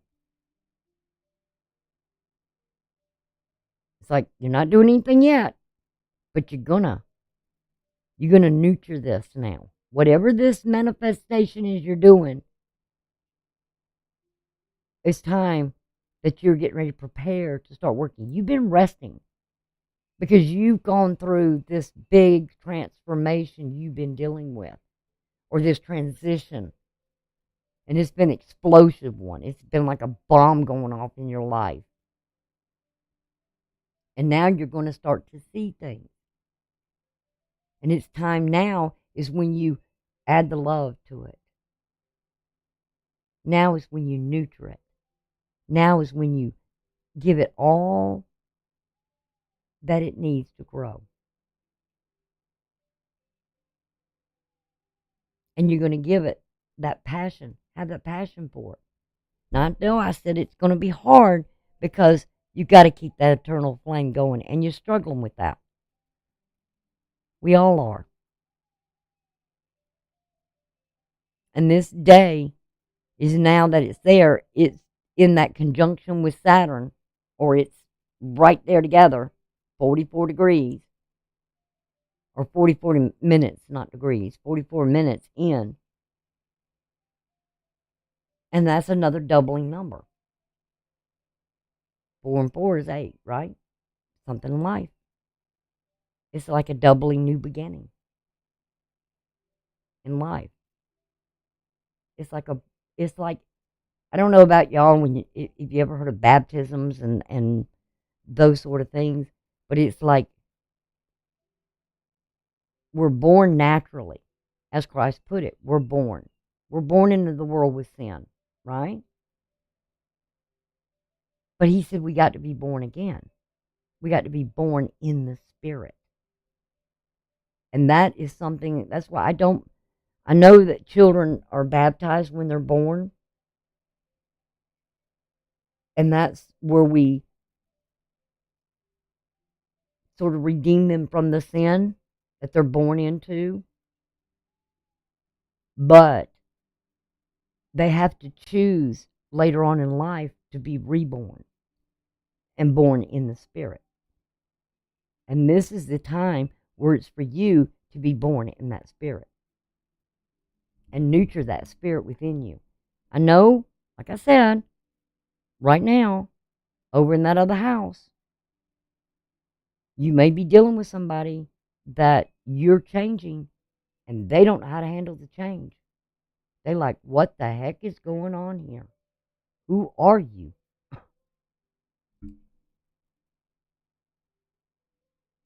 But say, I'm new. I'm reborn. I'd rather live in the Spirit. I want to face things. I want to grow. I want to learn. I want to see all that's out there. I want to experience.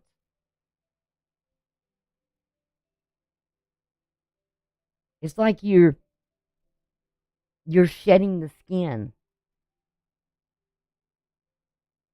You've been hungry and thirsty for so long, and it's time now for you to drink in life. You know, it's been all about the career. It's been all about the children. It's been all about the home. It's been all about the relationship. It's been about this. It's been about that. It's been about everything in this world. So people are walking around like skeletons. Just a body. I used to say one time, you know, when you used to work in a company, people used to work in them for years and years, and it became part of a family, and you retired, and everything was good.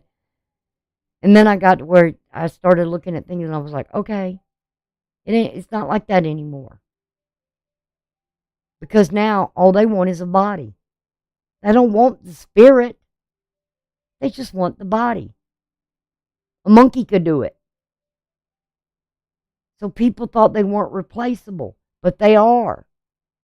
Because it's just a body they wanted. Doesn't matter if the person was good. Doesn't matter if they did a good job.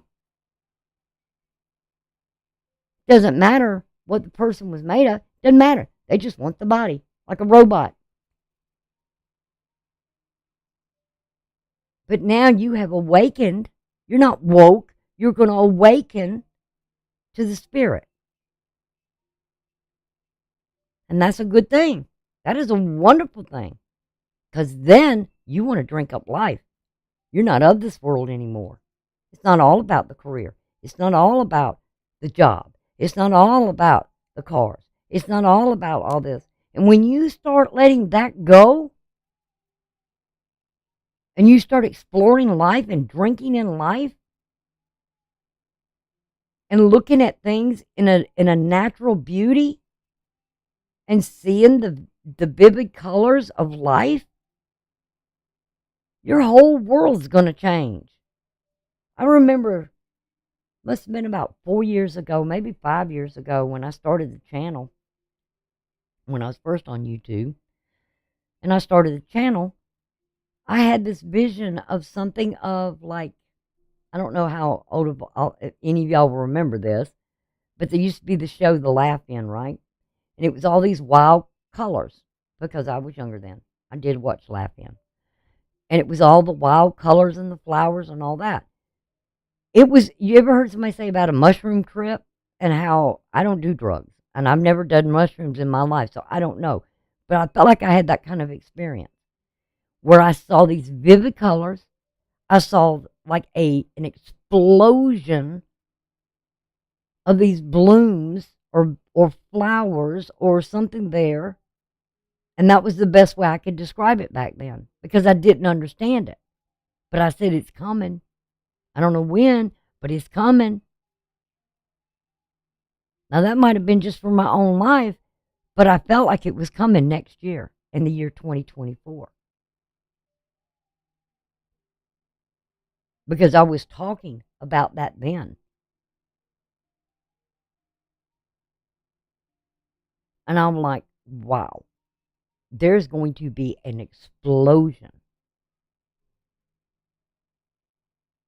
And I know, and I still say to this day, it's coming. It is coming. Just wait and see. If, and the only ones that's going to see it are going to be those that are in the spirit, that aren't of this world anymore. They're the ones that's going to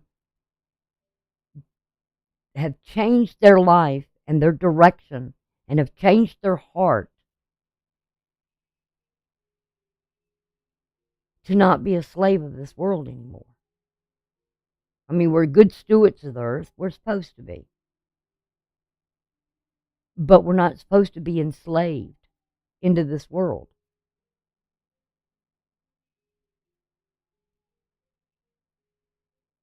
We're supposed to learn from each other. We're supposed to experience life, not be a slave to life.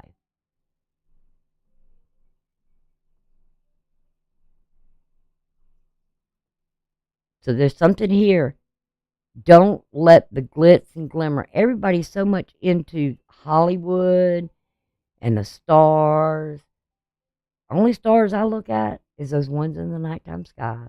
The ones in Hollywood don't mean jack diddly to me. They don't live in reality. They live in fairy world. They live in Hollywood. That's not even a world. That's an illusion. They're living fantasies. They're not living in the real world. So the only stars that mean anything to me are the ones that are above my head. So go out and look at them. Know where Venus is. Know where Jupiter is. Know where they are. Look at them and see their wonder. What's good about this, with the moon being in Pisces, is that faith, and it's in a better place, lot better place. It's not in its detriment anymore, like I said it was. in Capricorn. It's went through some change, even though it's intensifying because it's going to be a full moon, but it's in a better place.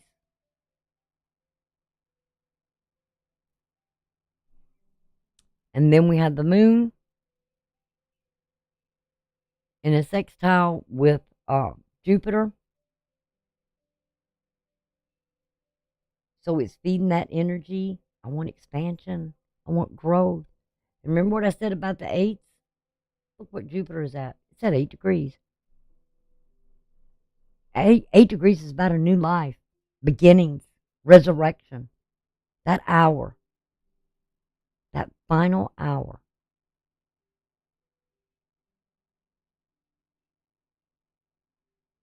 It's beautiful. When you can break that mold of having these fixed ideals or this stubbornness or this got to be this way or that way, and you just going to, I can't deal with people like that. I have to remove myself from them. If they're so close-minded and it's got to be this way or this, no. I can't deal with that.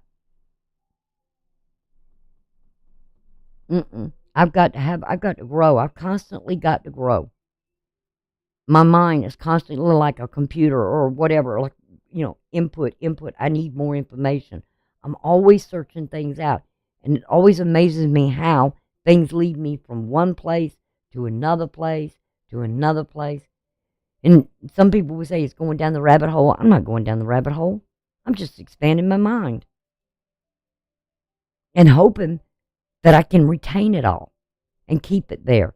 And that's what it is when you're born again and you have this new life and these new beginnings. It's like you waking up and something about you is just completely different. And it's the resurrection. That old thing of you is gone. That was just a shell. Now you can really soak up what life is and really drink it in. And you'll never be thirsty again, as Jesus told the Samaritan woman. You'll never be thirsty again. And he was right. Wouldn't it be something if we could really be around him right now? People say we are. If I could ever do anything in my life, I would love to go back to that time to hear his preachings. What happened to those guys like that? That really inspired us to be good and do better. Nothing like a boring sermon. But then I don't want all the old hype and all that Hollywood stuff. No, I don't want that either.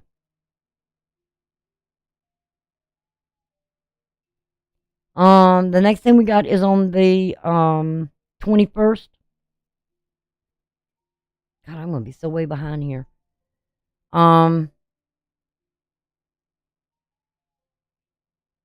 That will be on a Tuesday. We have the moon still in Pisces, and it is in a quincunx with Venus.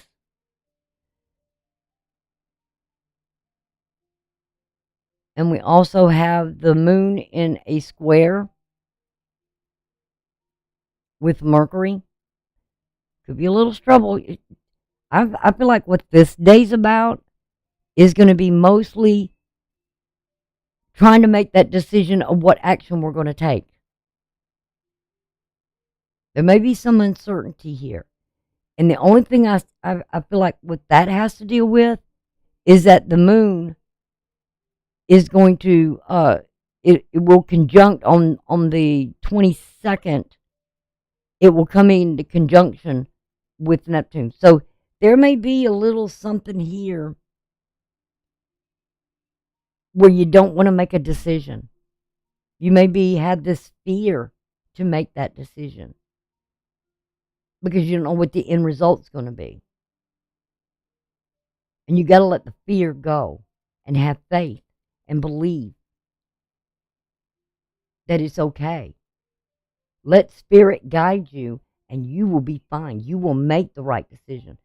Another little hint I want to give you here. When the spirit starts talking to you and it repeats it, same thing to you, and it gets a little louder, listen. Because it's trying to get your attention. I didn't let it, anytime when spirit talks to me, third time, I'm doing what it says. Because that voice will get louder and louder, and you go ahead and you do it. If it repeats for 3 times, and that spirit says something within me, I better listen. You got to tell me again.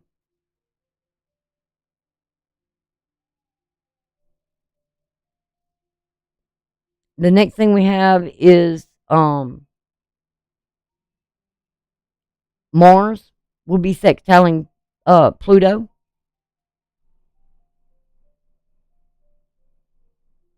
Like I said, there's something here is like I said, when it's a sextile, it shows opportunity for productivity and success. But it's the mental attitude being activated. I mean, when I say the mental attitude being activated, it's like that thing when that story I told you about the Two of Cups.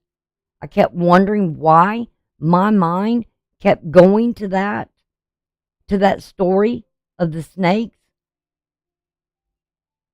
And I couldn't put 2 and 2 together. And it wasn't till today that I did, because I had to go find it. And then it made sense to me. I was like, oh, that's what you're trying to tell me. Well, why didn't you just say so? I mean, sometimes I have that with the divine. Why you gotta make it so complicated? Just tell me. I get it. But you know what? That's the problem. If we're told what to do, right? We don't learn. We're just like robots. We're just automatically doing it. But if we have to think it out and figure it out and search it out, guess what? It's going to stay with you a lot longer. It'll always be there. You won't forget it. Especially when something keeps going over and over in your mind.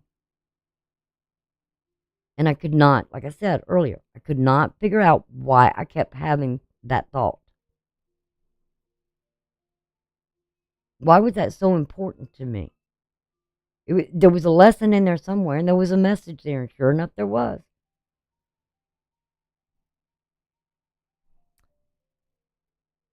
And like I said, the moon is going to come into conjunction. It already is right here, as you can see with the little arc. It has come into conjunction with Pluto. Neptune. I keep forgetting. One ain't got a head and the other one does. See, sometimes I have to do associations here, but I still miss it. One's just got a neck, the other one's got a head and no neck. So anyway, but it is going into that sextile, the moon in a sextile with Uranus. But it's feeding this energies together.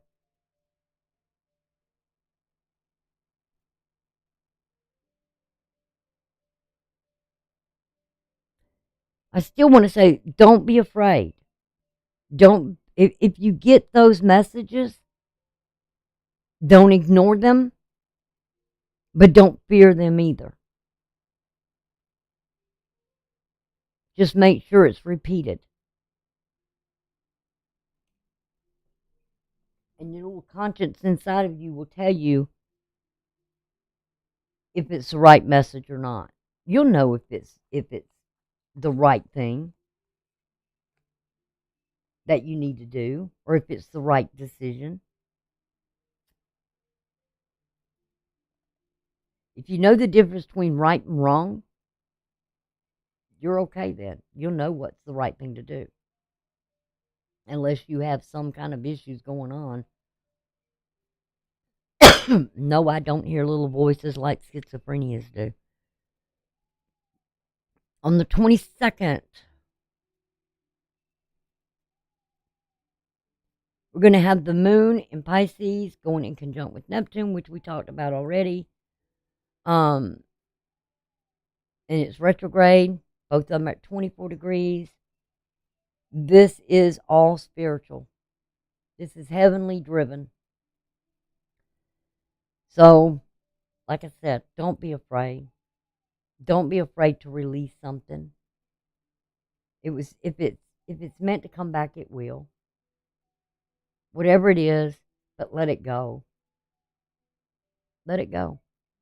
And you can see this is at 24 degrees too. So you're being guided here by the divine's hand. Let him lead you. Best thing I ever did. Lead me. Whatever your decision is, sometimes you got to put it in divine's hands and say, okay. I had to do that one time myself. And that's, again, letting go of control. That's a part of something where we need to let go out of ourselves. That we're trying to hang on to control. Because what happens if we let it go? What happens if we let it go? Nothing. You're just putting it into a higher power's hand.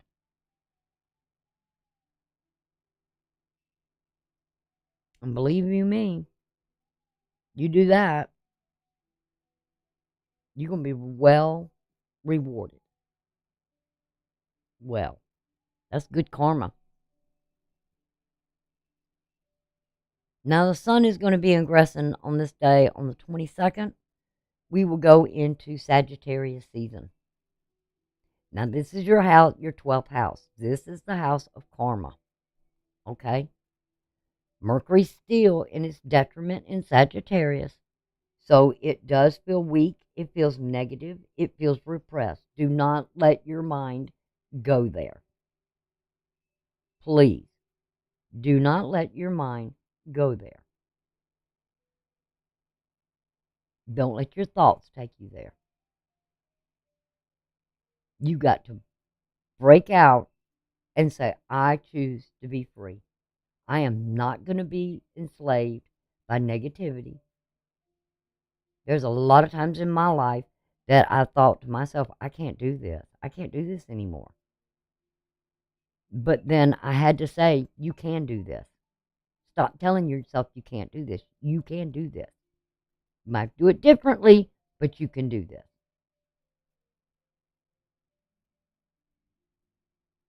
And you're just going to have to let it flow. And use your imagination. Use your creativity. Think of the better way. Don't be afraid. No reason to be afraid. And you'll see that Mars and the moon at 28 degrees as well. So there is something there. It's complete. It's done. You've let something go here.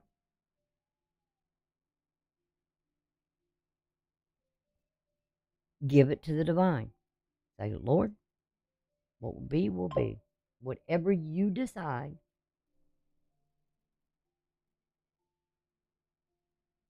what exactly, can you tell me exactly what's been running through your head nonstop lately? Because I know I've said a lot here, and it's a lot of times when I do things, I don't go back to it. I don't keep it with me. I let it go. I let spirit do the talking, and I'm just the messenger. And sometimes he likes to talk, or it does, because I don't know what form it is.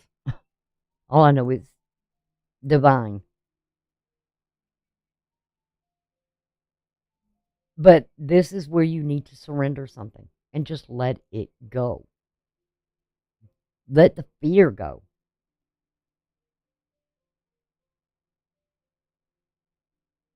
Let go of the control. I'm just sick of being here. Yeah, I know exactly what you're saying. I feel that same way sometimes. But we're here for a purpose. We're all here for a purpose. I don't know what my purpose is. I don't know. But I do know I'm here for a reason. And I do know that I do cherish life. And that's the most important. And I'm here to experience life. And I'm here to be happy. And I'm here to just enjoy it and experience it.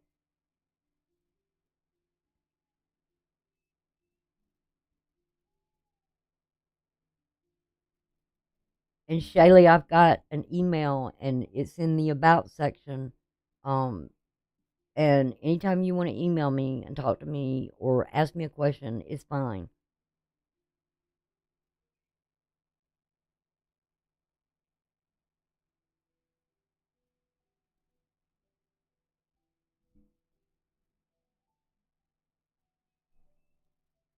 Now, the next thing we've got the moon. So we're going to start this new season. Now, here in the United States, we're in the fall. This would be the middle of the fall. Um, season. And we're preparing for the winter. Where we all usually do what during the winter? We rest.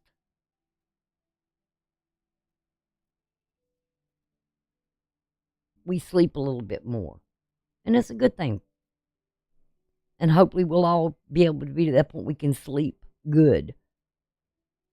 And this is going to be like at 9:02 in the morning.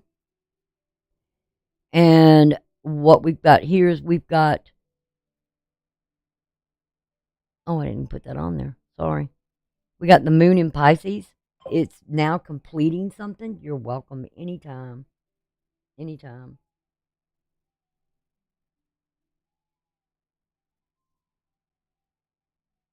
Um, Anytime you need the support or you just need an ear, I'm around. Um, Try to be anyway. We've got the moon in Pisces and it is sextiling Pluto. So it's feeding the emotions or releasing something here that you may fear.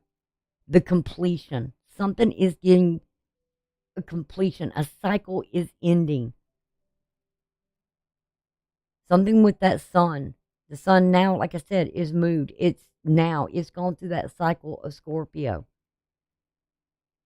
And now has moved. Like the cycle of the sun and the moon.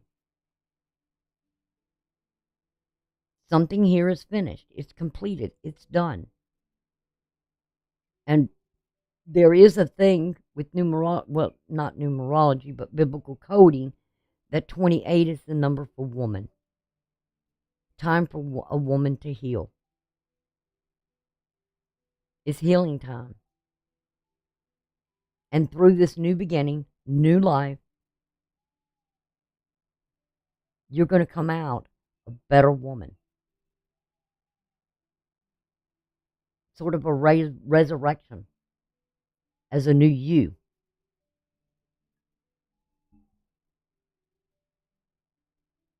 Shaylee, you Capricorn, right? Or are you cross watching? I don't mind cross watchers.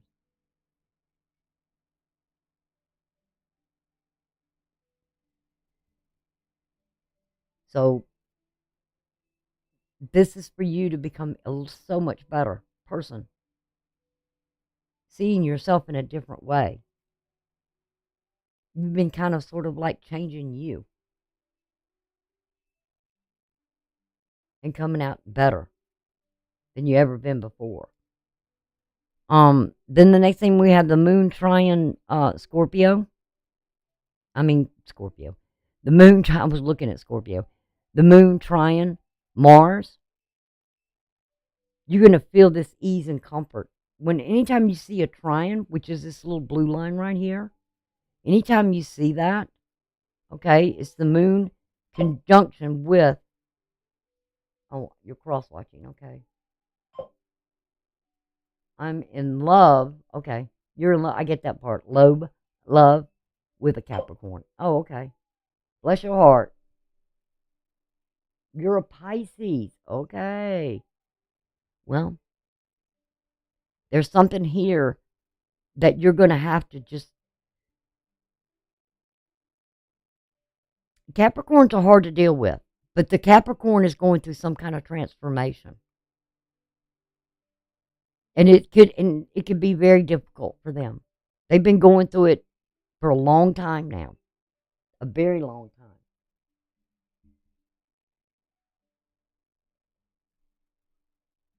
And they're a cardinal sign.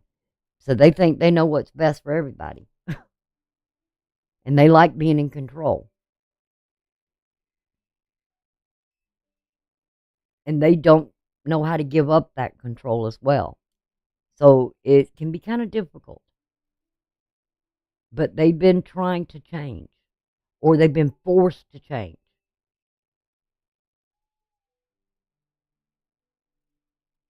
And that's good. I mean, you're a Pisces.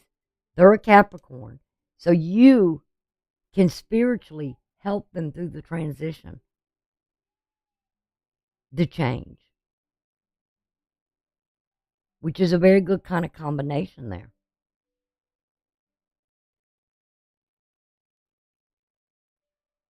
Because of faith, belief, your belief.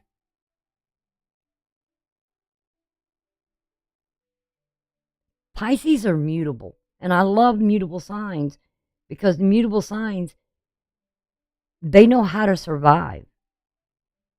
And the thing with Capricorns and cardinal signs like Aries, Cancer, Libra, and Capricorn, they need that support. They need that reassurance. And so it's you as a mutable sign knows how to adapt to the changes. You don't like them because I'm a Virgo. And see, so with you, you would be my opposition. You would be my seventh house. Now, I'm not into women, but I'm just joking there. I mean, I'm not joking, but you know what I'm saying. But your whole chart is mutable. Oh, that's good, really. You're having to adapt constantly to change. And that's a good thing. That makes you a good character. You're not struggling with it like the Capricorn would be struggling with it.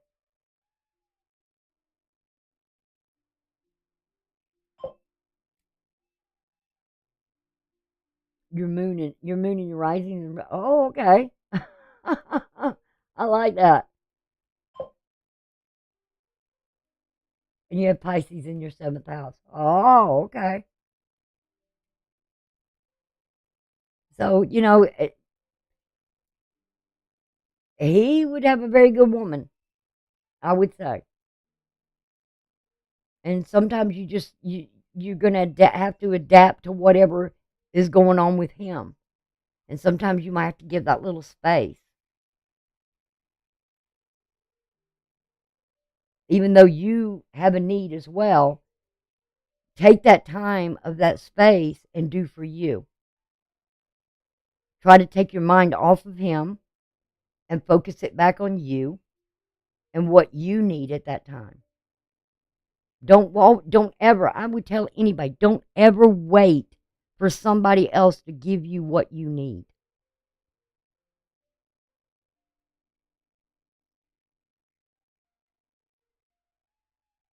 And that's the best thing you can do, because then you're releasing and doing for you.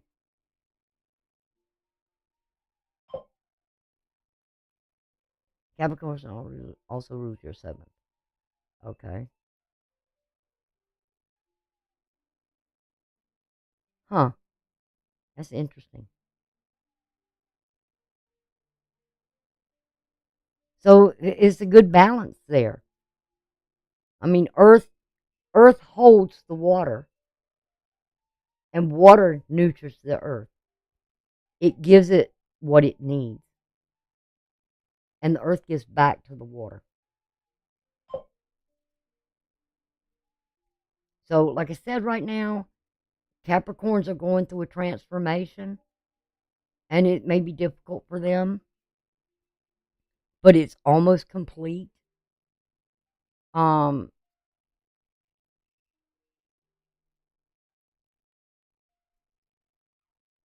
but always, like I said, remember, you need to step back at times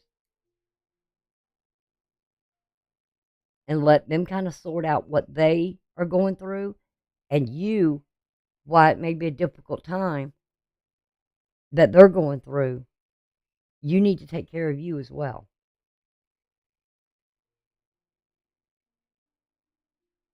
Because I don't feel the Capricorn is going to be able, right at this moment, to give you what you need just yet.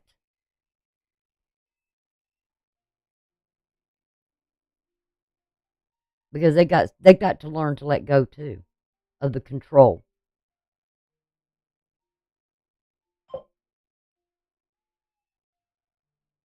Then do for you right now. I've been there myself, girl. Been there myself. And I did. I walked away.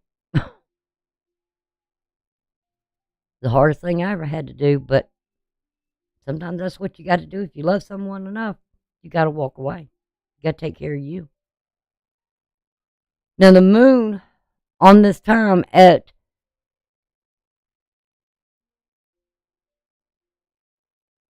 12:20.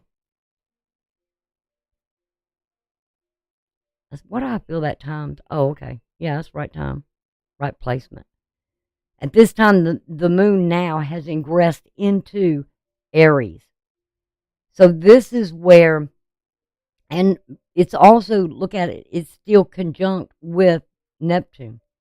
There's some fear you may have that you feel like you may have to do something, but what you really need to do is you need to focus on you. Focus on your environment, your home, what makes you feel at home, where you can do some healing for yourself. Sometimes we try to heal too many other people instead of healing ourselves. Aw, thank you so much. I wish other people would see that. They think I'm a tyrant. I'm not. But here's where you have the opportunity to heal thyself. And with you having Virgo in your chart, you're very well capable of doing that. You're just slower at it and more methodical and more analytical about it, because everything has to fit in a certain box, but it may not for you, because I've been there too with being a Virgo. Everything has to be this or everything has to be that. And so sometimes you can overthink things or overanalyze something.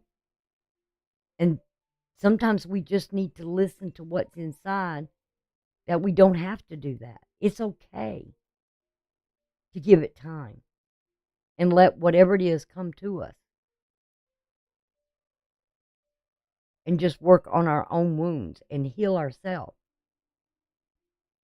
And the best thing I've found when I needed to, especially if I'm really not feeling well.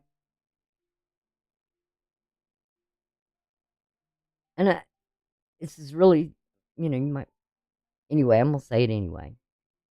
I pray when I don't feel well. And then I feel okay. Whatever pain I may have, it goes away.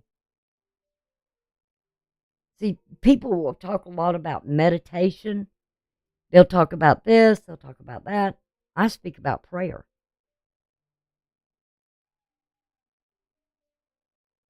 And so when I don't feel well, or I have wounds that I need healing, and deep wounds and scars, I always just say, Lord, you know what I need. Lord, you know what I feel. And I need you right now to carry me. And He will. He will. And sometimes I've had to do a march. And it's okay. It's all right.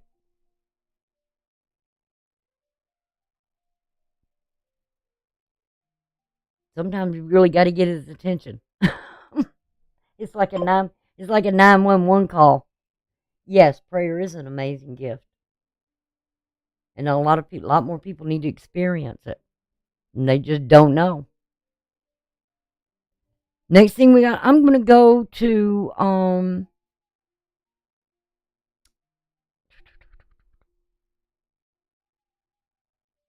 this is the 22nd. It'll be Tuesday. I'll come back and I'll finish out the chart for the full moon. Because right now, I know the 26th, the day before the full moon, is going to be really, really an emotional, challenging day because the moon is going to get into Taurus. But let me tell you something here. The moon is going to be exalted in Taurus. That's where its exaltation is at. Why it was detriment in Scorpio, it's exalted now. So it's going to feel that growth. Because this is right before the full moon. And it's going to be a really intense emotional day of assessing where you need to grow, where you need to expand, and put the emphasis toward that. Because that's why I said I feel like the new moon in Sagittarius, that new lunar cycle that's going to happen during that time, is going to be an extension of what this is, of what we're going through now. So I'm going to go ahead and I'm going to pause it and stop it here on the 22nd. I think I just moved something. I didn't mean to. I'll have to check that. But I'm going to stop it there. And so I can go ahead and get into the reading. Because I could talk about astrology forever if you let me. And I kind of have, plus experiences. So,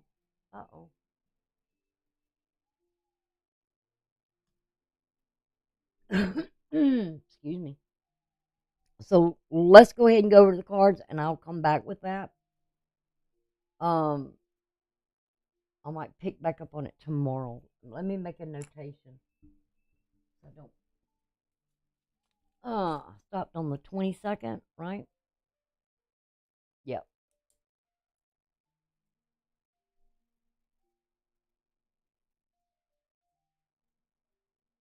I'll go ahead and write that time down too, so I can pick up right from there. I do too. Tarot is not your life, but astrology can definitely help you through the most difficult times. All right, so let's go ahead and I will. Whoops, didn't mean to do that. All right, See, I got the cards already laid out. And I haven't seen them. I've only seen one, and it was by accident. It's this first thing, the situation. The rest of them I have not seen. So I will experience them as you do. The first thing we got coming out here is the devil. So this lets me know that somebody is going through something here with Saturn.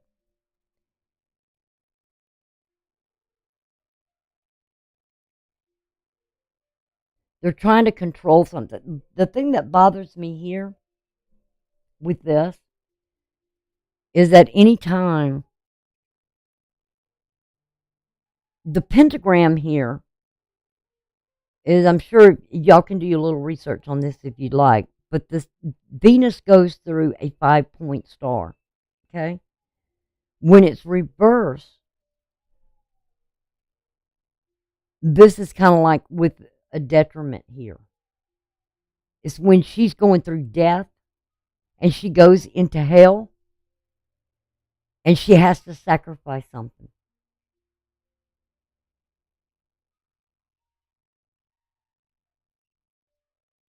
So,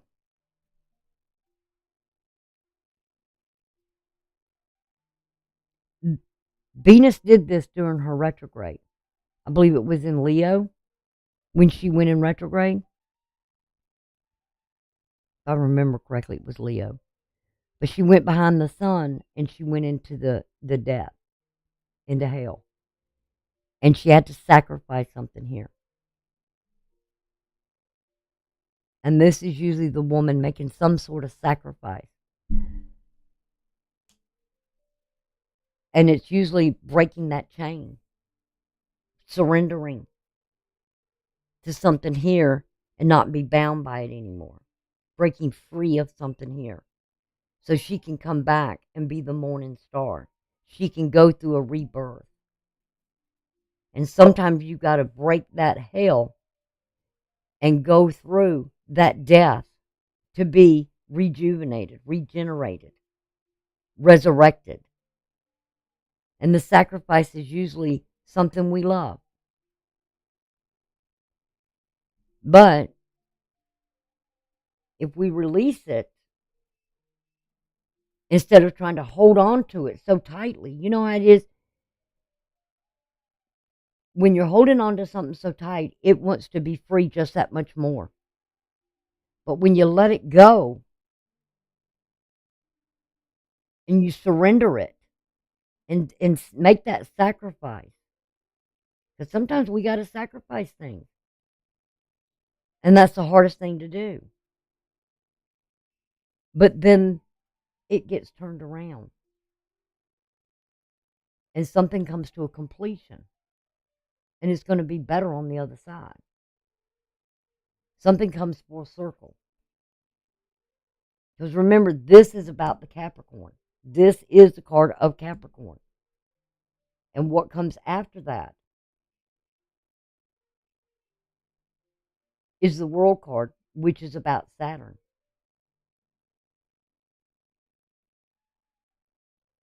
And that way, you're breaking the limits, the restrictions.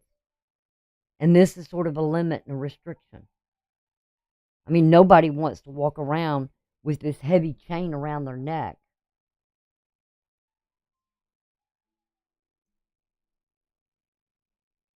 So sometimes we have to go through that death. What is the challenge here? Somebody's got a purpose here.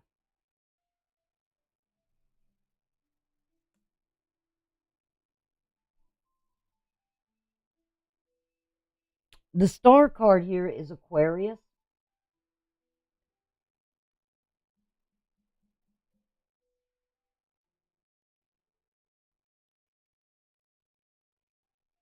So what we need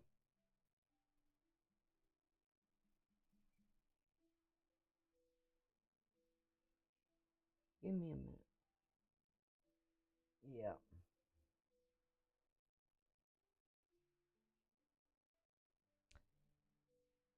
Usually, most people say this is the wish card, but it's about replenishment.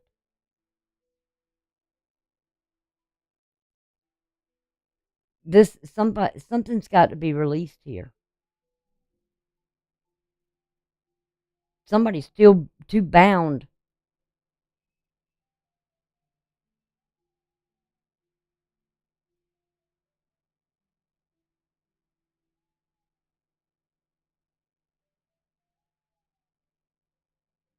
Somebody here is.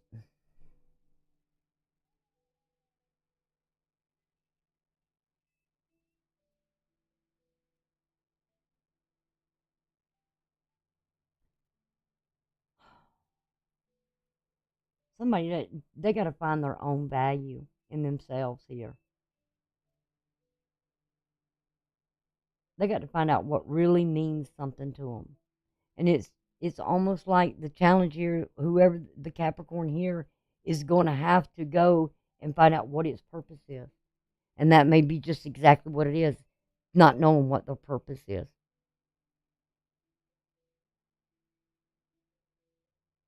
Because we always follow the star.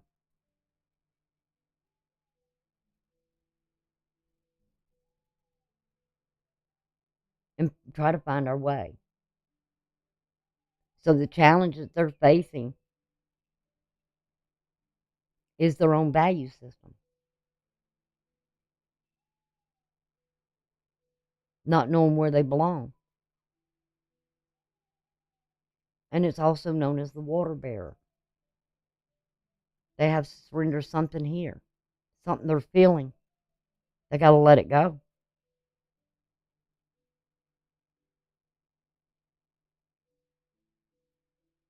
Because this is almost like the two people. Something here is just.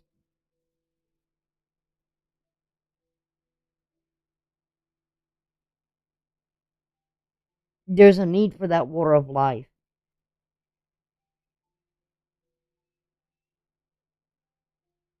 But they want to stay grounded too.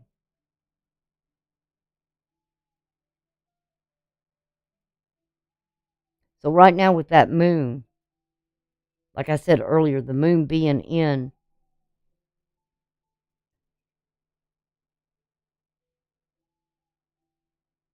Capricorn,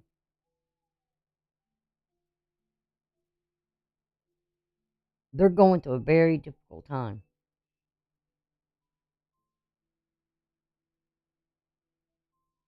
What's in the foundation here? Ooh. Again, Aquarius. They're dealing with some conflict here.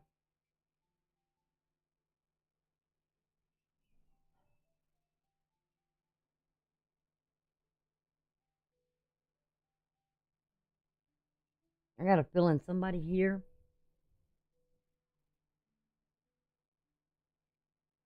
could be having something.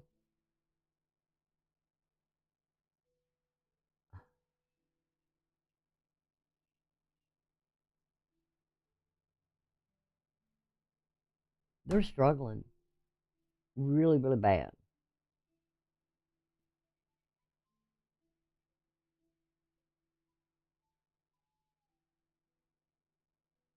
Because we're talking about Aquarius with Venus.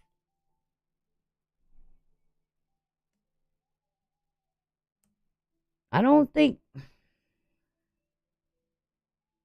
Capricorns have a tendency to really push people away until they want to pull them back in.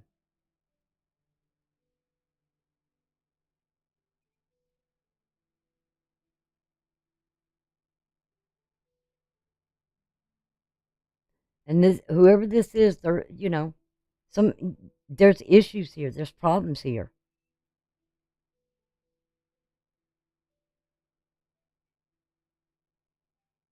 It's a it's a thing with communication. They don't know how to express something here.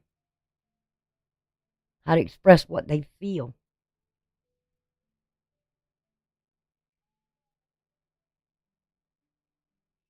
And what they say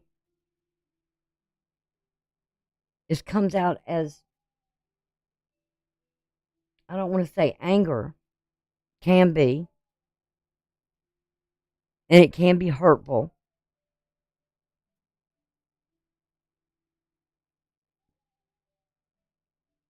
But that's how they control it, because they're afraid of letting their feelings go. It's like if I let someone get too close,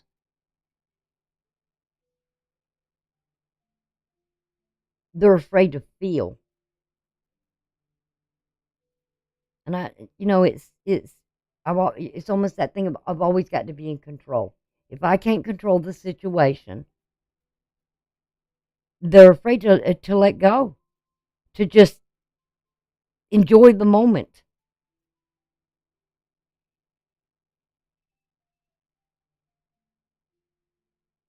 It's like things have got to be hot and heavy.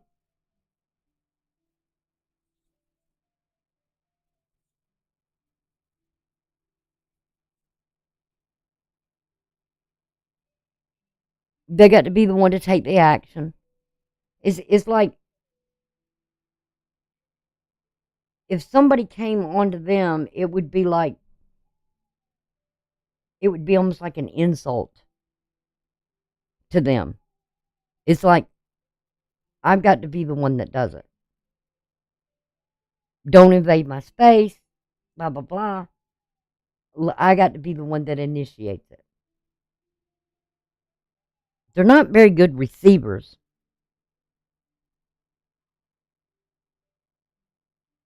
But I feel like somebody's having a really difficult time communicating. What is over their head? 9 of Cups.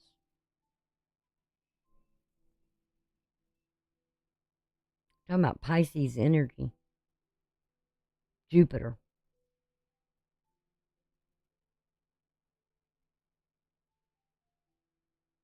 Some kind of emotional expansion.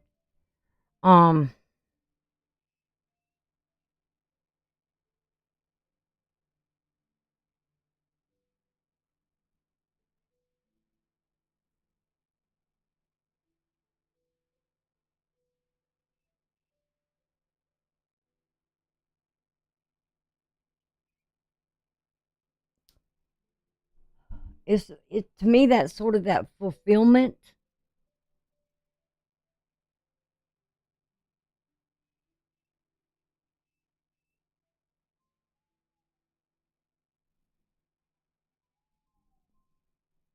Somebody's having trouble with their emotions.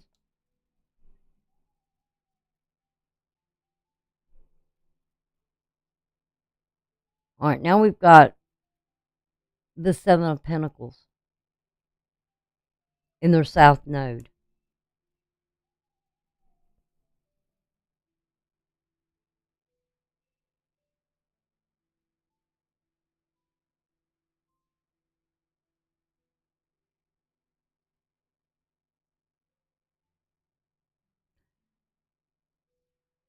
This is something of investing in something here,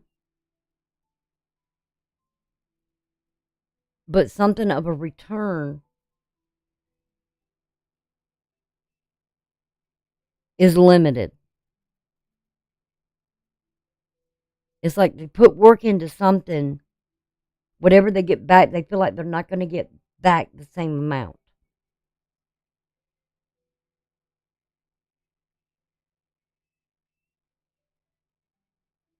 of what they put in.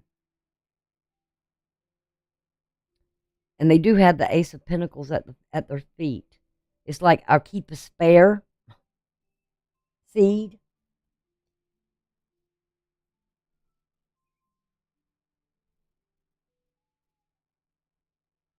This is a personal issue. This is them. Capricorn, I feel like this is you.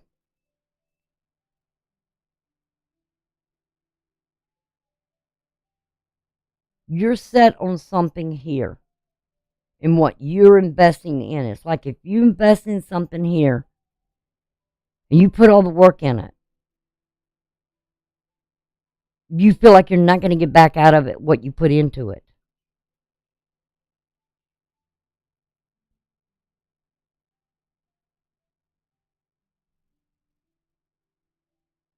I mean, it's like almost like a,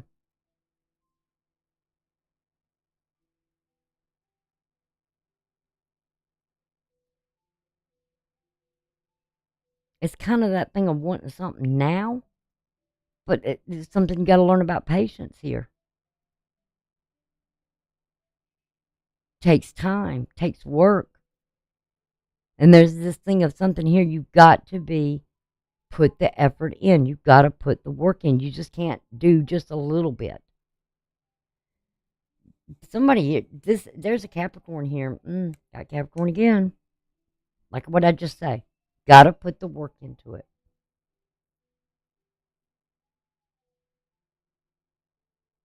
That's what I said. They feel like if they put all the work in, they're only going to get half the return.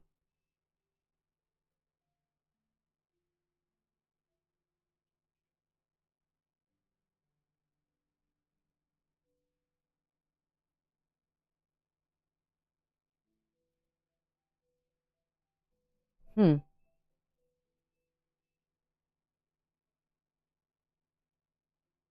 What is this card trying to tell me?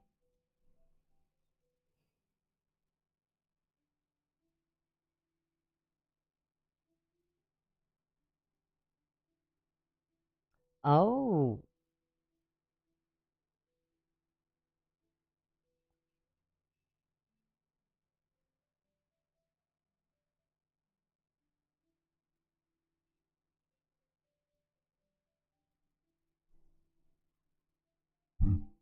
Give me a minute.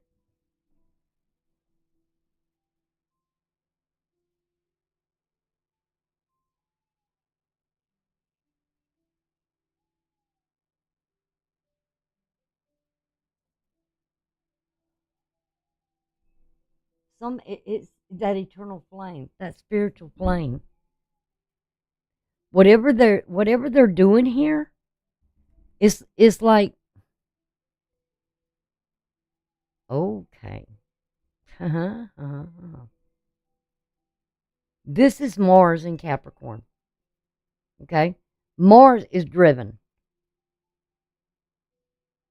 Mars is passion. It's aggressive. And opposite that, Mars in Capricorn is exalted.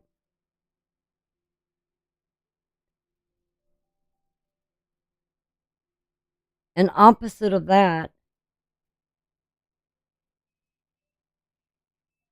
is Cancer, which is that eternal flame, that spiritual flame. And if they have to wait on something here for a certain amount of time, they're losing half the interest in something here.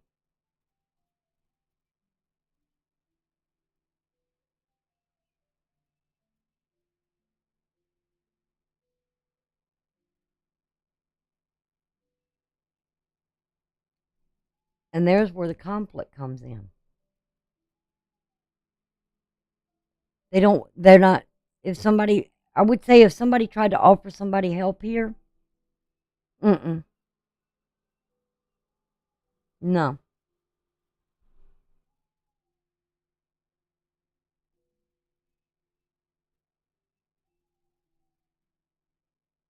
They're not going to accept the help. That's why this is challenging that. Something they were brought in here to learn something about patience.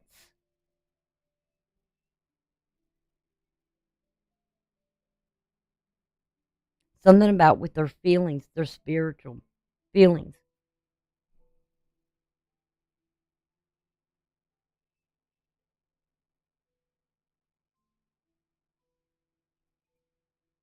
And how you have to nurture something.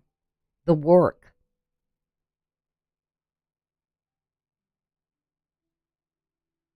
To have something grow so beautiful, you've got to put the love into it. You got to be devoted to something. And you can't just have it all now. So that's what you're dealing there with. You're dealing with a Capricorn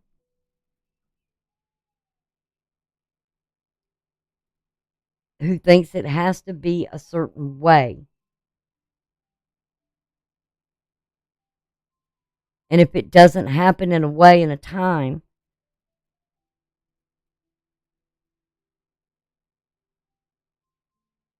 and even here, if somebody tries to help them and guide them,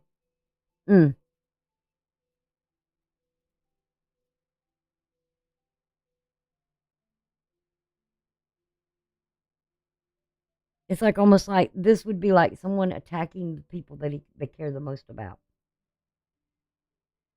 When the people that care about them, they do it out of love. They don't do it for self-gratification.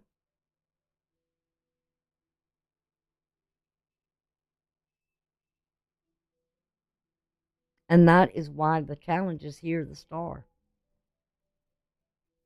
They have got to learn something here about things just not that quick. It takes time for something to grow. It takes time for something to build.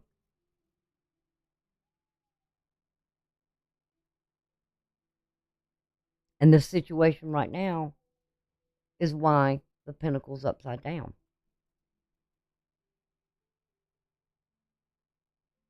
They're struggling with something here within their own self. What is their energy? Ooh, the moon. Moon in Cancer.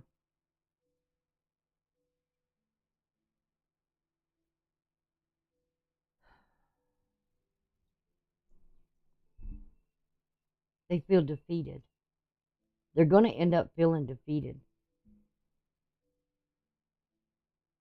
And the sad thing about this is,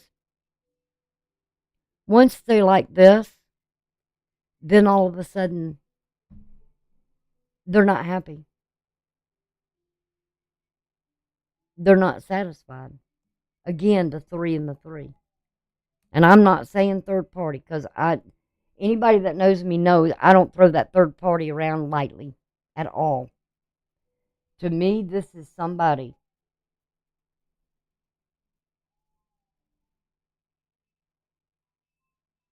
they're missing the point of something here.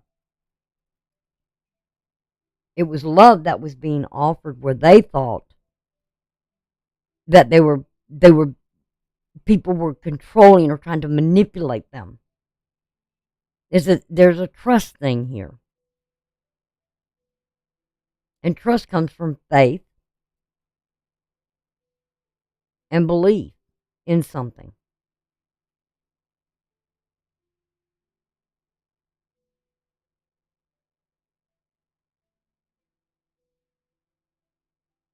So when they get through doing this, then they sit here and it's like you missed the whole point.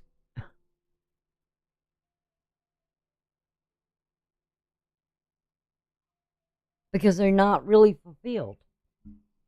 I mean, they may be for a moment. They feel like, after this, then yeah, they feel that. Because that is the foundation they set down, was conflict. And they feel satisfied with themselves. But afterwards, it's like, nah, they're not.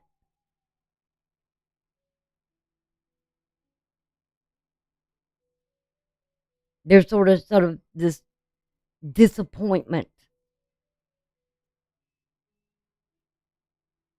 in what they did. Let's see what's in the environment here. Somebody's going on to success. I knew it. I knew that booger was hanging around. As soon as I saw that, I knew something was hanging around. See?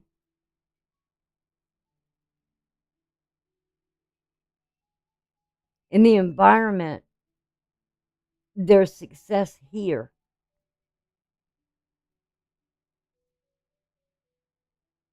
Because somebody here, they didn't abandon. It's not an abandonment issue. But this person, whatever this is, somebody's moving toward in a better direction. Even though that, I mean, because you look at this, you see like the towers there. It's almost like that with that a loss. With the Ten of Pentacles, it's half. But somebody's overcoming something here where they feel that abandonment now, like they've lost something, but there's going to be success. Because something is coming to a completion. There will be victory in the environment. We're talking about Jupiter and Leo. Expansion. Ooh, yes. What did I say? And this is that Taurus.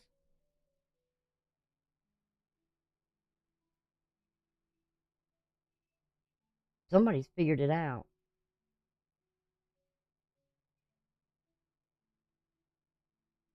How to take something here and turn it into success. And there's the wheel.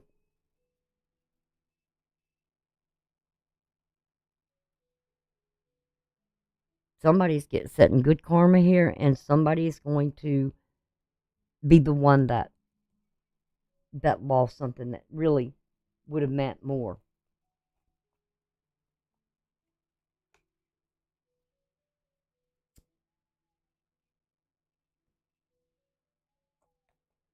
Out of everything that's sort of a loss, it's this person's loss here.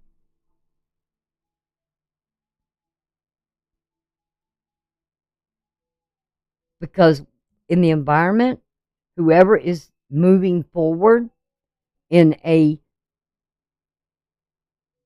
successful way with strength and courage, they're the ones they're the ones that's making things are going to turn around for them. So don't ever feel like whoever this is that's in the environment of Capricorns, you're not losing anything here.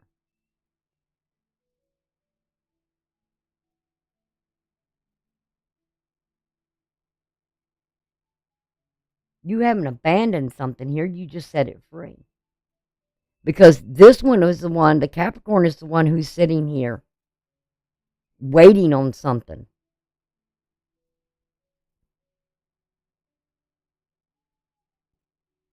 But they didn't put the effort in. It's like the little chicken, or the chicken that went out and planted the seeds and did all the work and everything else. And the other one didn't do anything. Well, it's like this one is just sitting there looking at it.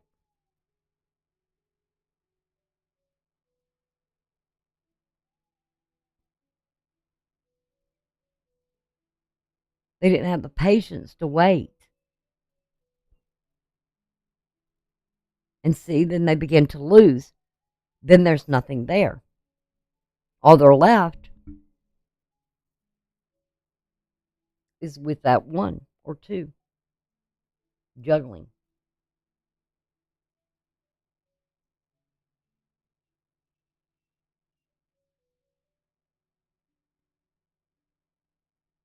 But there is success here for the person in the environment. Somebody's moving on to something successful here. Because I feel like whoever's dealing with the Capricorn here, they're the ones, they feel like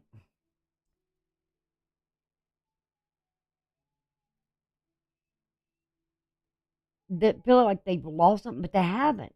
Really, they haven't. They're overcoming this. It's this person over here, the Capricorn, that's going to be sitting here feeling like they've missed out on something.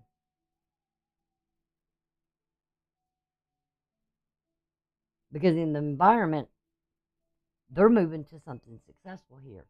What comes after that wheel? Ooh, look at there. Ace of Wands. I told you, somebody here is growing. There's growth here, expansion.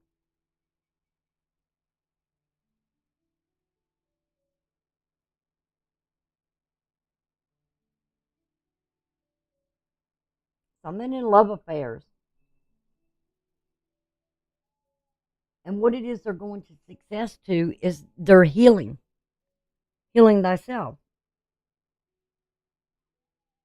looking after theirself. And somebody here's having a pity party because they screwed up. Yeah, Ten of Swords. Because of that. They just doubled something here from a 5 to a 10.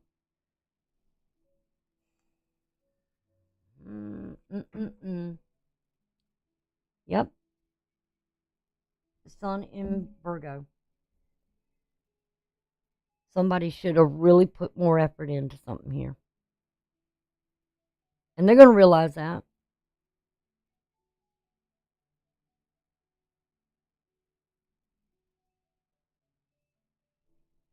See, back down to the 3 again. Something, see, we got that tower. That's Mars energy. They're going to realize something here, what they've done. How this destroyed their foundation. Instead of this being this conflict they're dealing with, they should have handled it more with love. Because the other person is kind of like moving on in this healing stage. And then look what happens. They reap the harvest. And this over here, the Capricorn's missing out now. Should have put the work in. You took that 1 pentacle and they should have offered it. What's the message here? Deep knowing. It should have been the wise old owl. They knew. They knew. They should have been listening to spirit within them. There was a deep knowing. And also I want to say about this wisdom card here. While somebody may feel like they abandon a situation, don't. You're doing what's best for success here.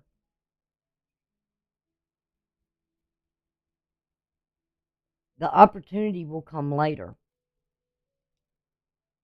And you'll learn something here. There's nothing more valuable than knowledge. So don't feel like you're abandoned here, because you're not. Because time, the right timing, and the will is about timing. It turns, but not at our time, but in the divine's time.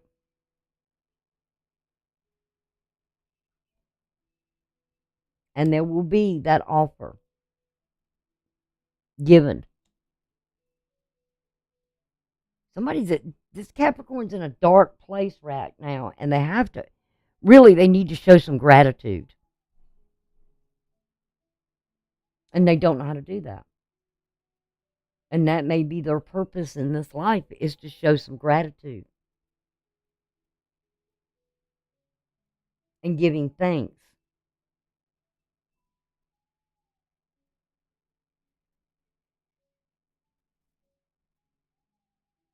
And letting others help them change.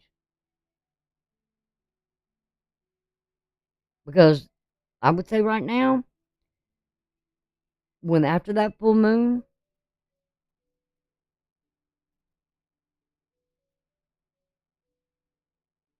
they're going to kind of be in a dark place. And that's what this looks like. And this looks like.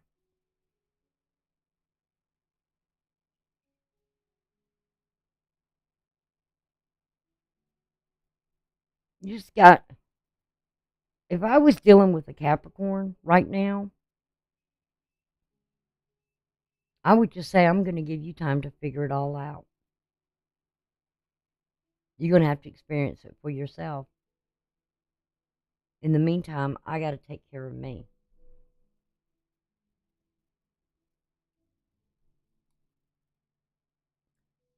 For the Capricorn, the healing message is take responsibility for every thought and feeling. It can affect the whole universe. And I feel like they need to take responsibility for every thought they had, here, and every feeling.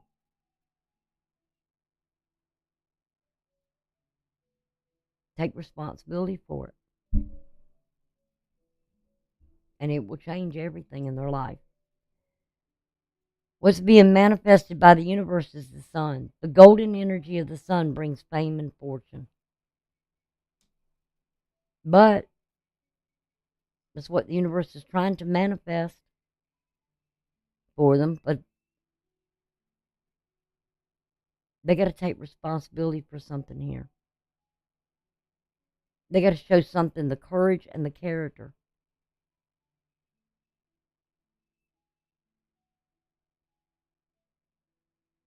If people would realize how much character that does when you take responsibility for those things that you thought or you felt or were feeling, how much that builds so much character in a person.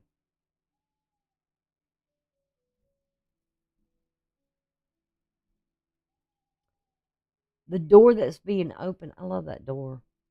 You see those blossoms? I'm not really sure what those are called. But that's like walking in a door of feelings. Somebody needs to learn something here. The Odyssey. Take in the beauty of the country lands and botany means the plants, the world, the vivid colors, the blossoms. Explore the wonder like a gypsy traveler's odyssey.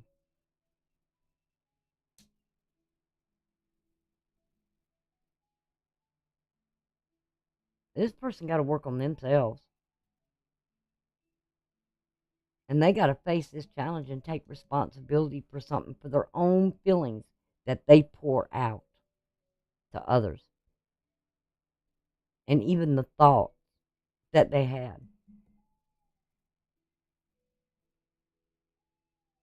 Because this is like, again, that's like somebody feeling over, not, I don't want to say over emotional, but overconfident, emotionally confident. And usually when you get that sort of attitude or feeling, you know what comes next is the fall.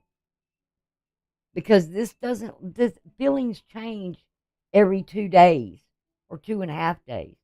It doesn't stay there. So this, whatever they're feeling here now, or the Capricorn feels now, it's not going to stay with them because there's going to feel like a loss here. Because they weren't putting in the effort and the work into something here that could be very much long term.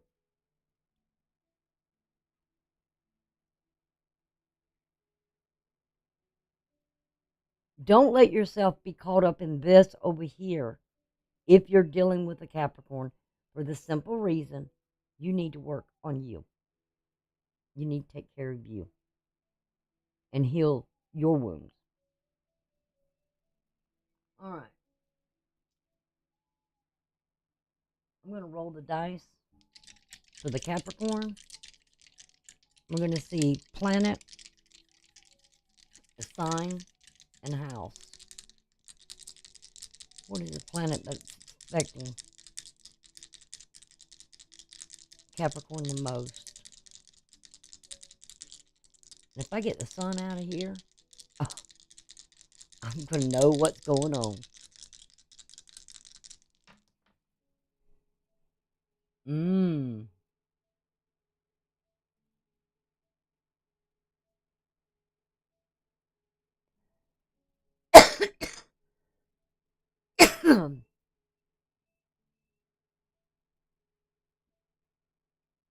We got a Uranus. Somebody's rebelling.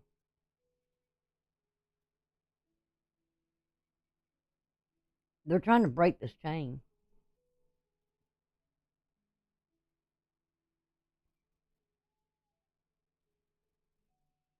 And we've got Aries. So right now, I would say somebody's thinking very much. Capricorn's thinking very much of themselves.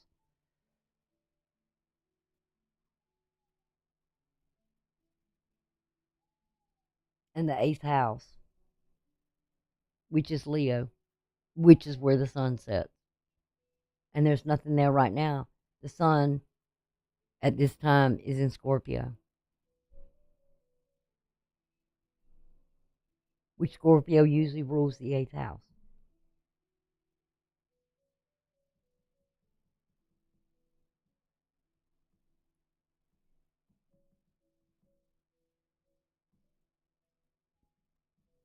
So they're thinking about their own self. And they're rebelling.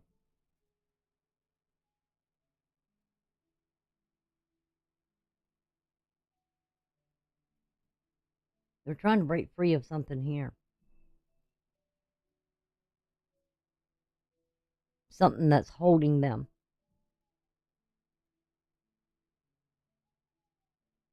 I'd like to see a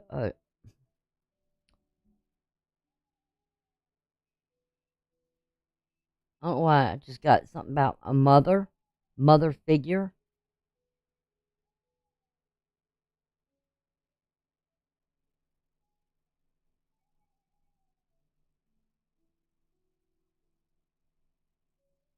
Somebody's not dedicated to something. They're not.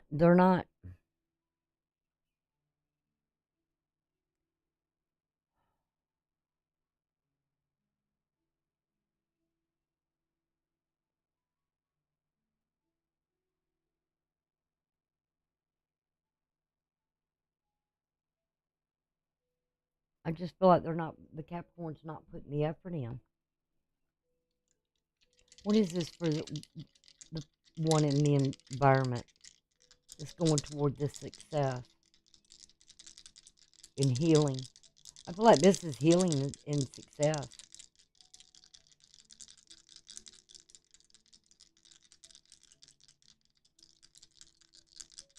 They're going after the expansion, the growth, the vitality.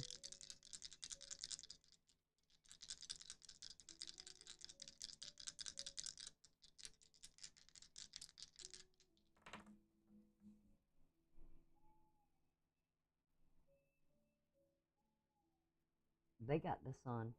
What did I say? What the sun come out? That is Leo energy. Somebody's taking the charge here in the environment.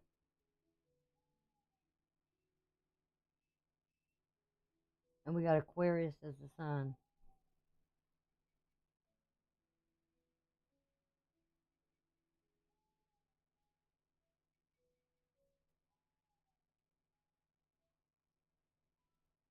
And we got the sixth house. So if you're here,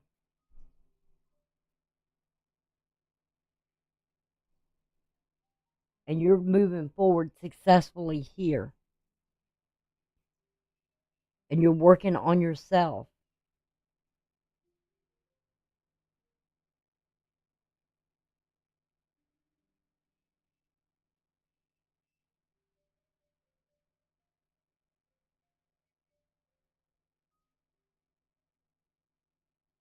check your sixth house, what it is.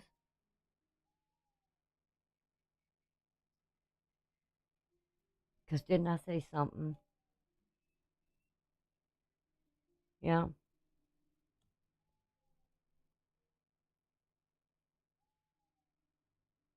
Somebody's definitely moving on successfully here, and there's the sun in Virgo.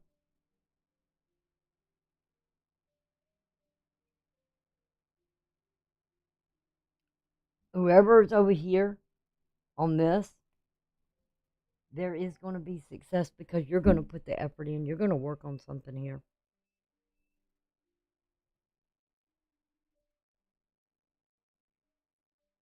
You're going to figure things out. You're going to work on you. Don't ever feel like you're an orphan. And yes, this may take time, but this is the time you need to take. And you need to walk away from something right now. You need to surrender it. And let this person deal with them, and you take care of you. Because this person's going to eventually miss. They're going to miss out on something here. They're going to eventually see that whatever was being given to them was compassion and empathy and love.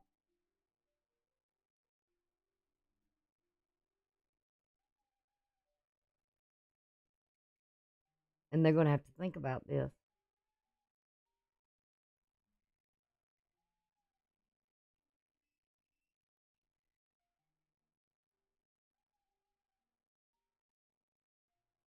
So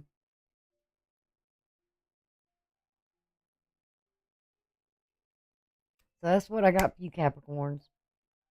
Sorry it's not that great, but I feel like somebody here is just...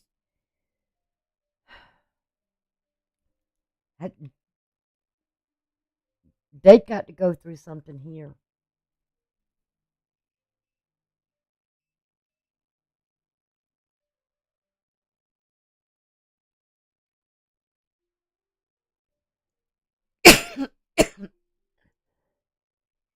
And the person over here has got to surrender this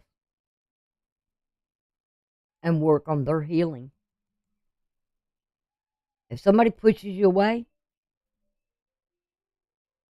then go. Go after what's success for you. And success here would be healing.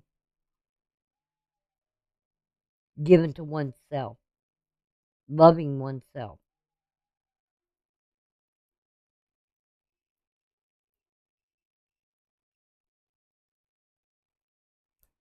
And that's what I've got. Because until this person wakes up over here,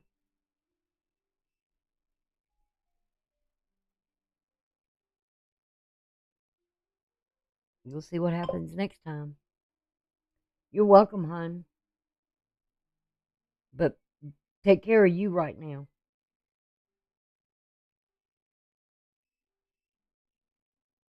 Because this person over here has to take responsibility for something.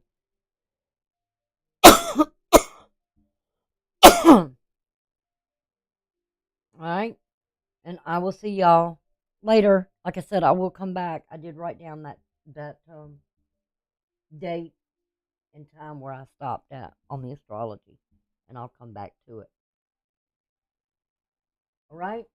And I will see y'all later. Have a good night, you all. Bye for now.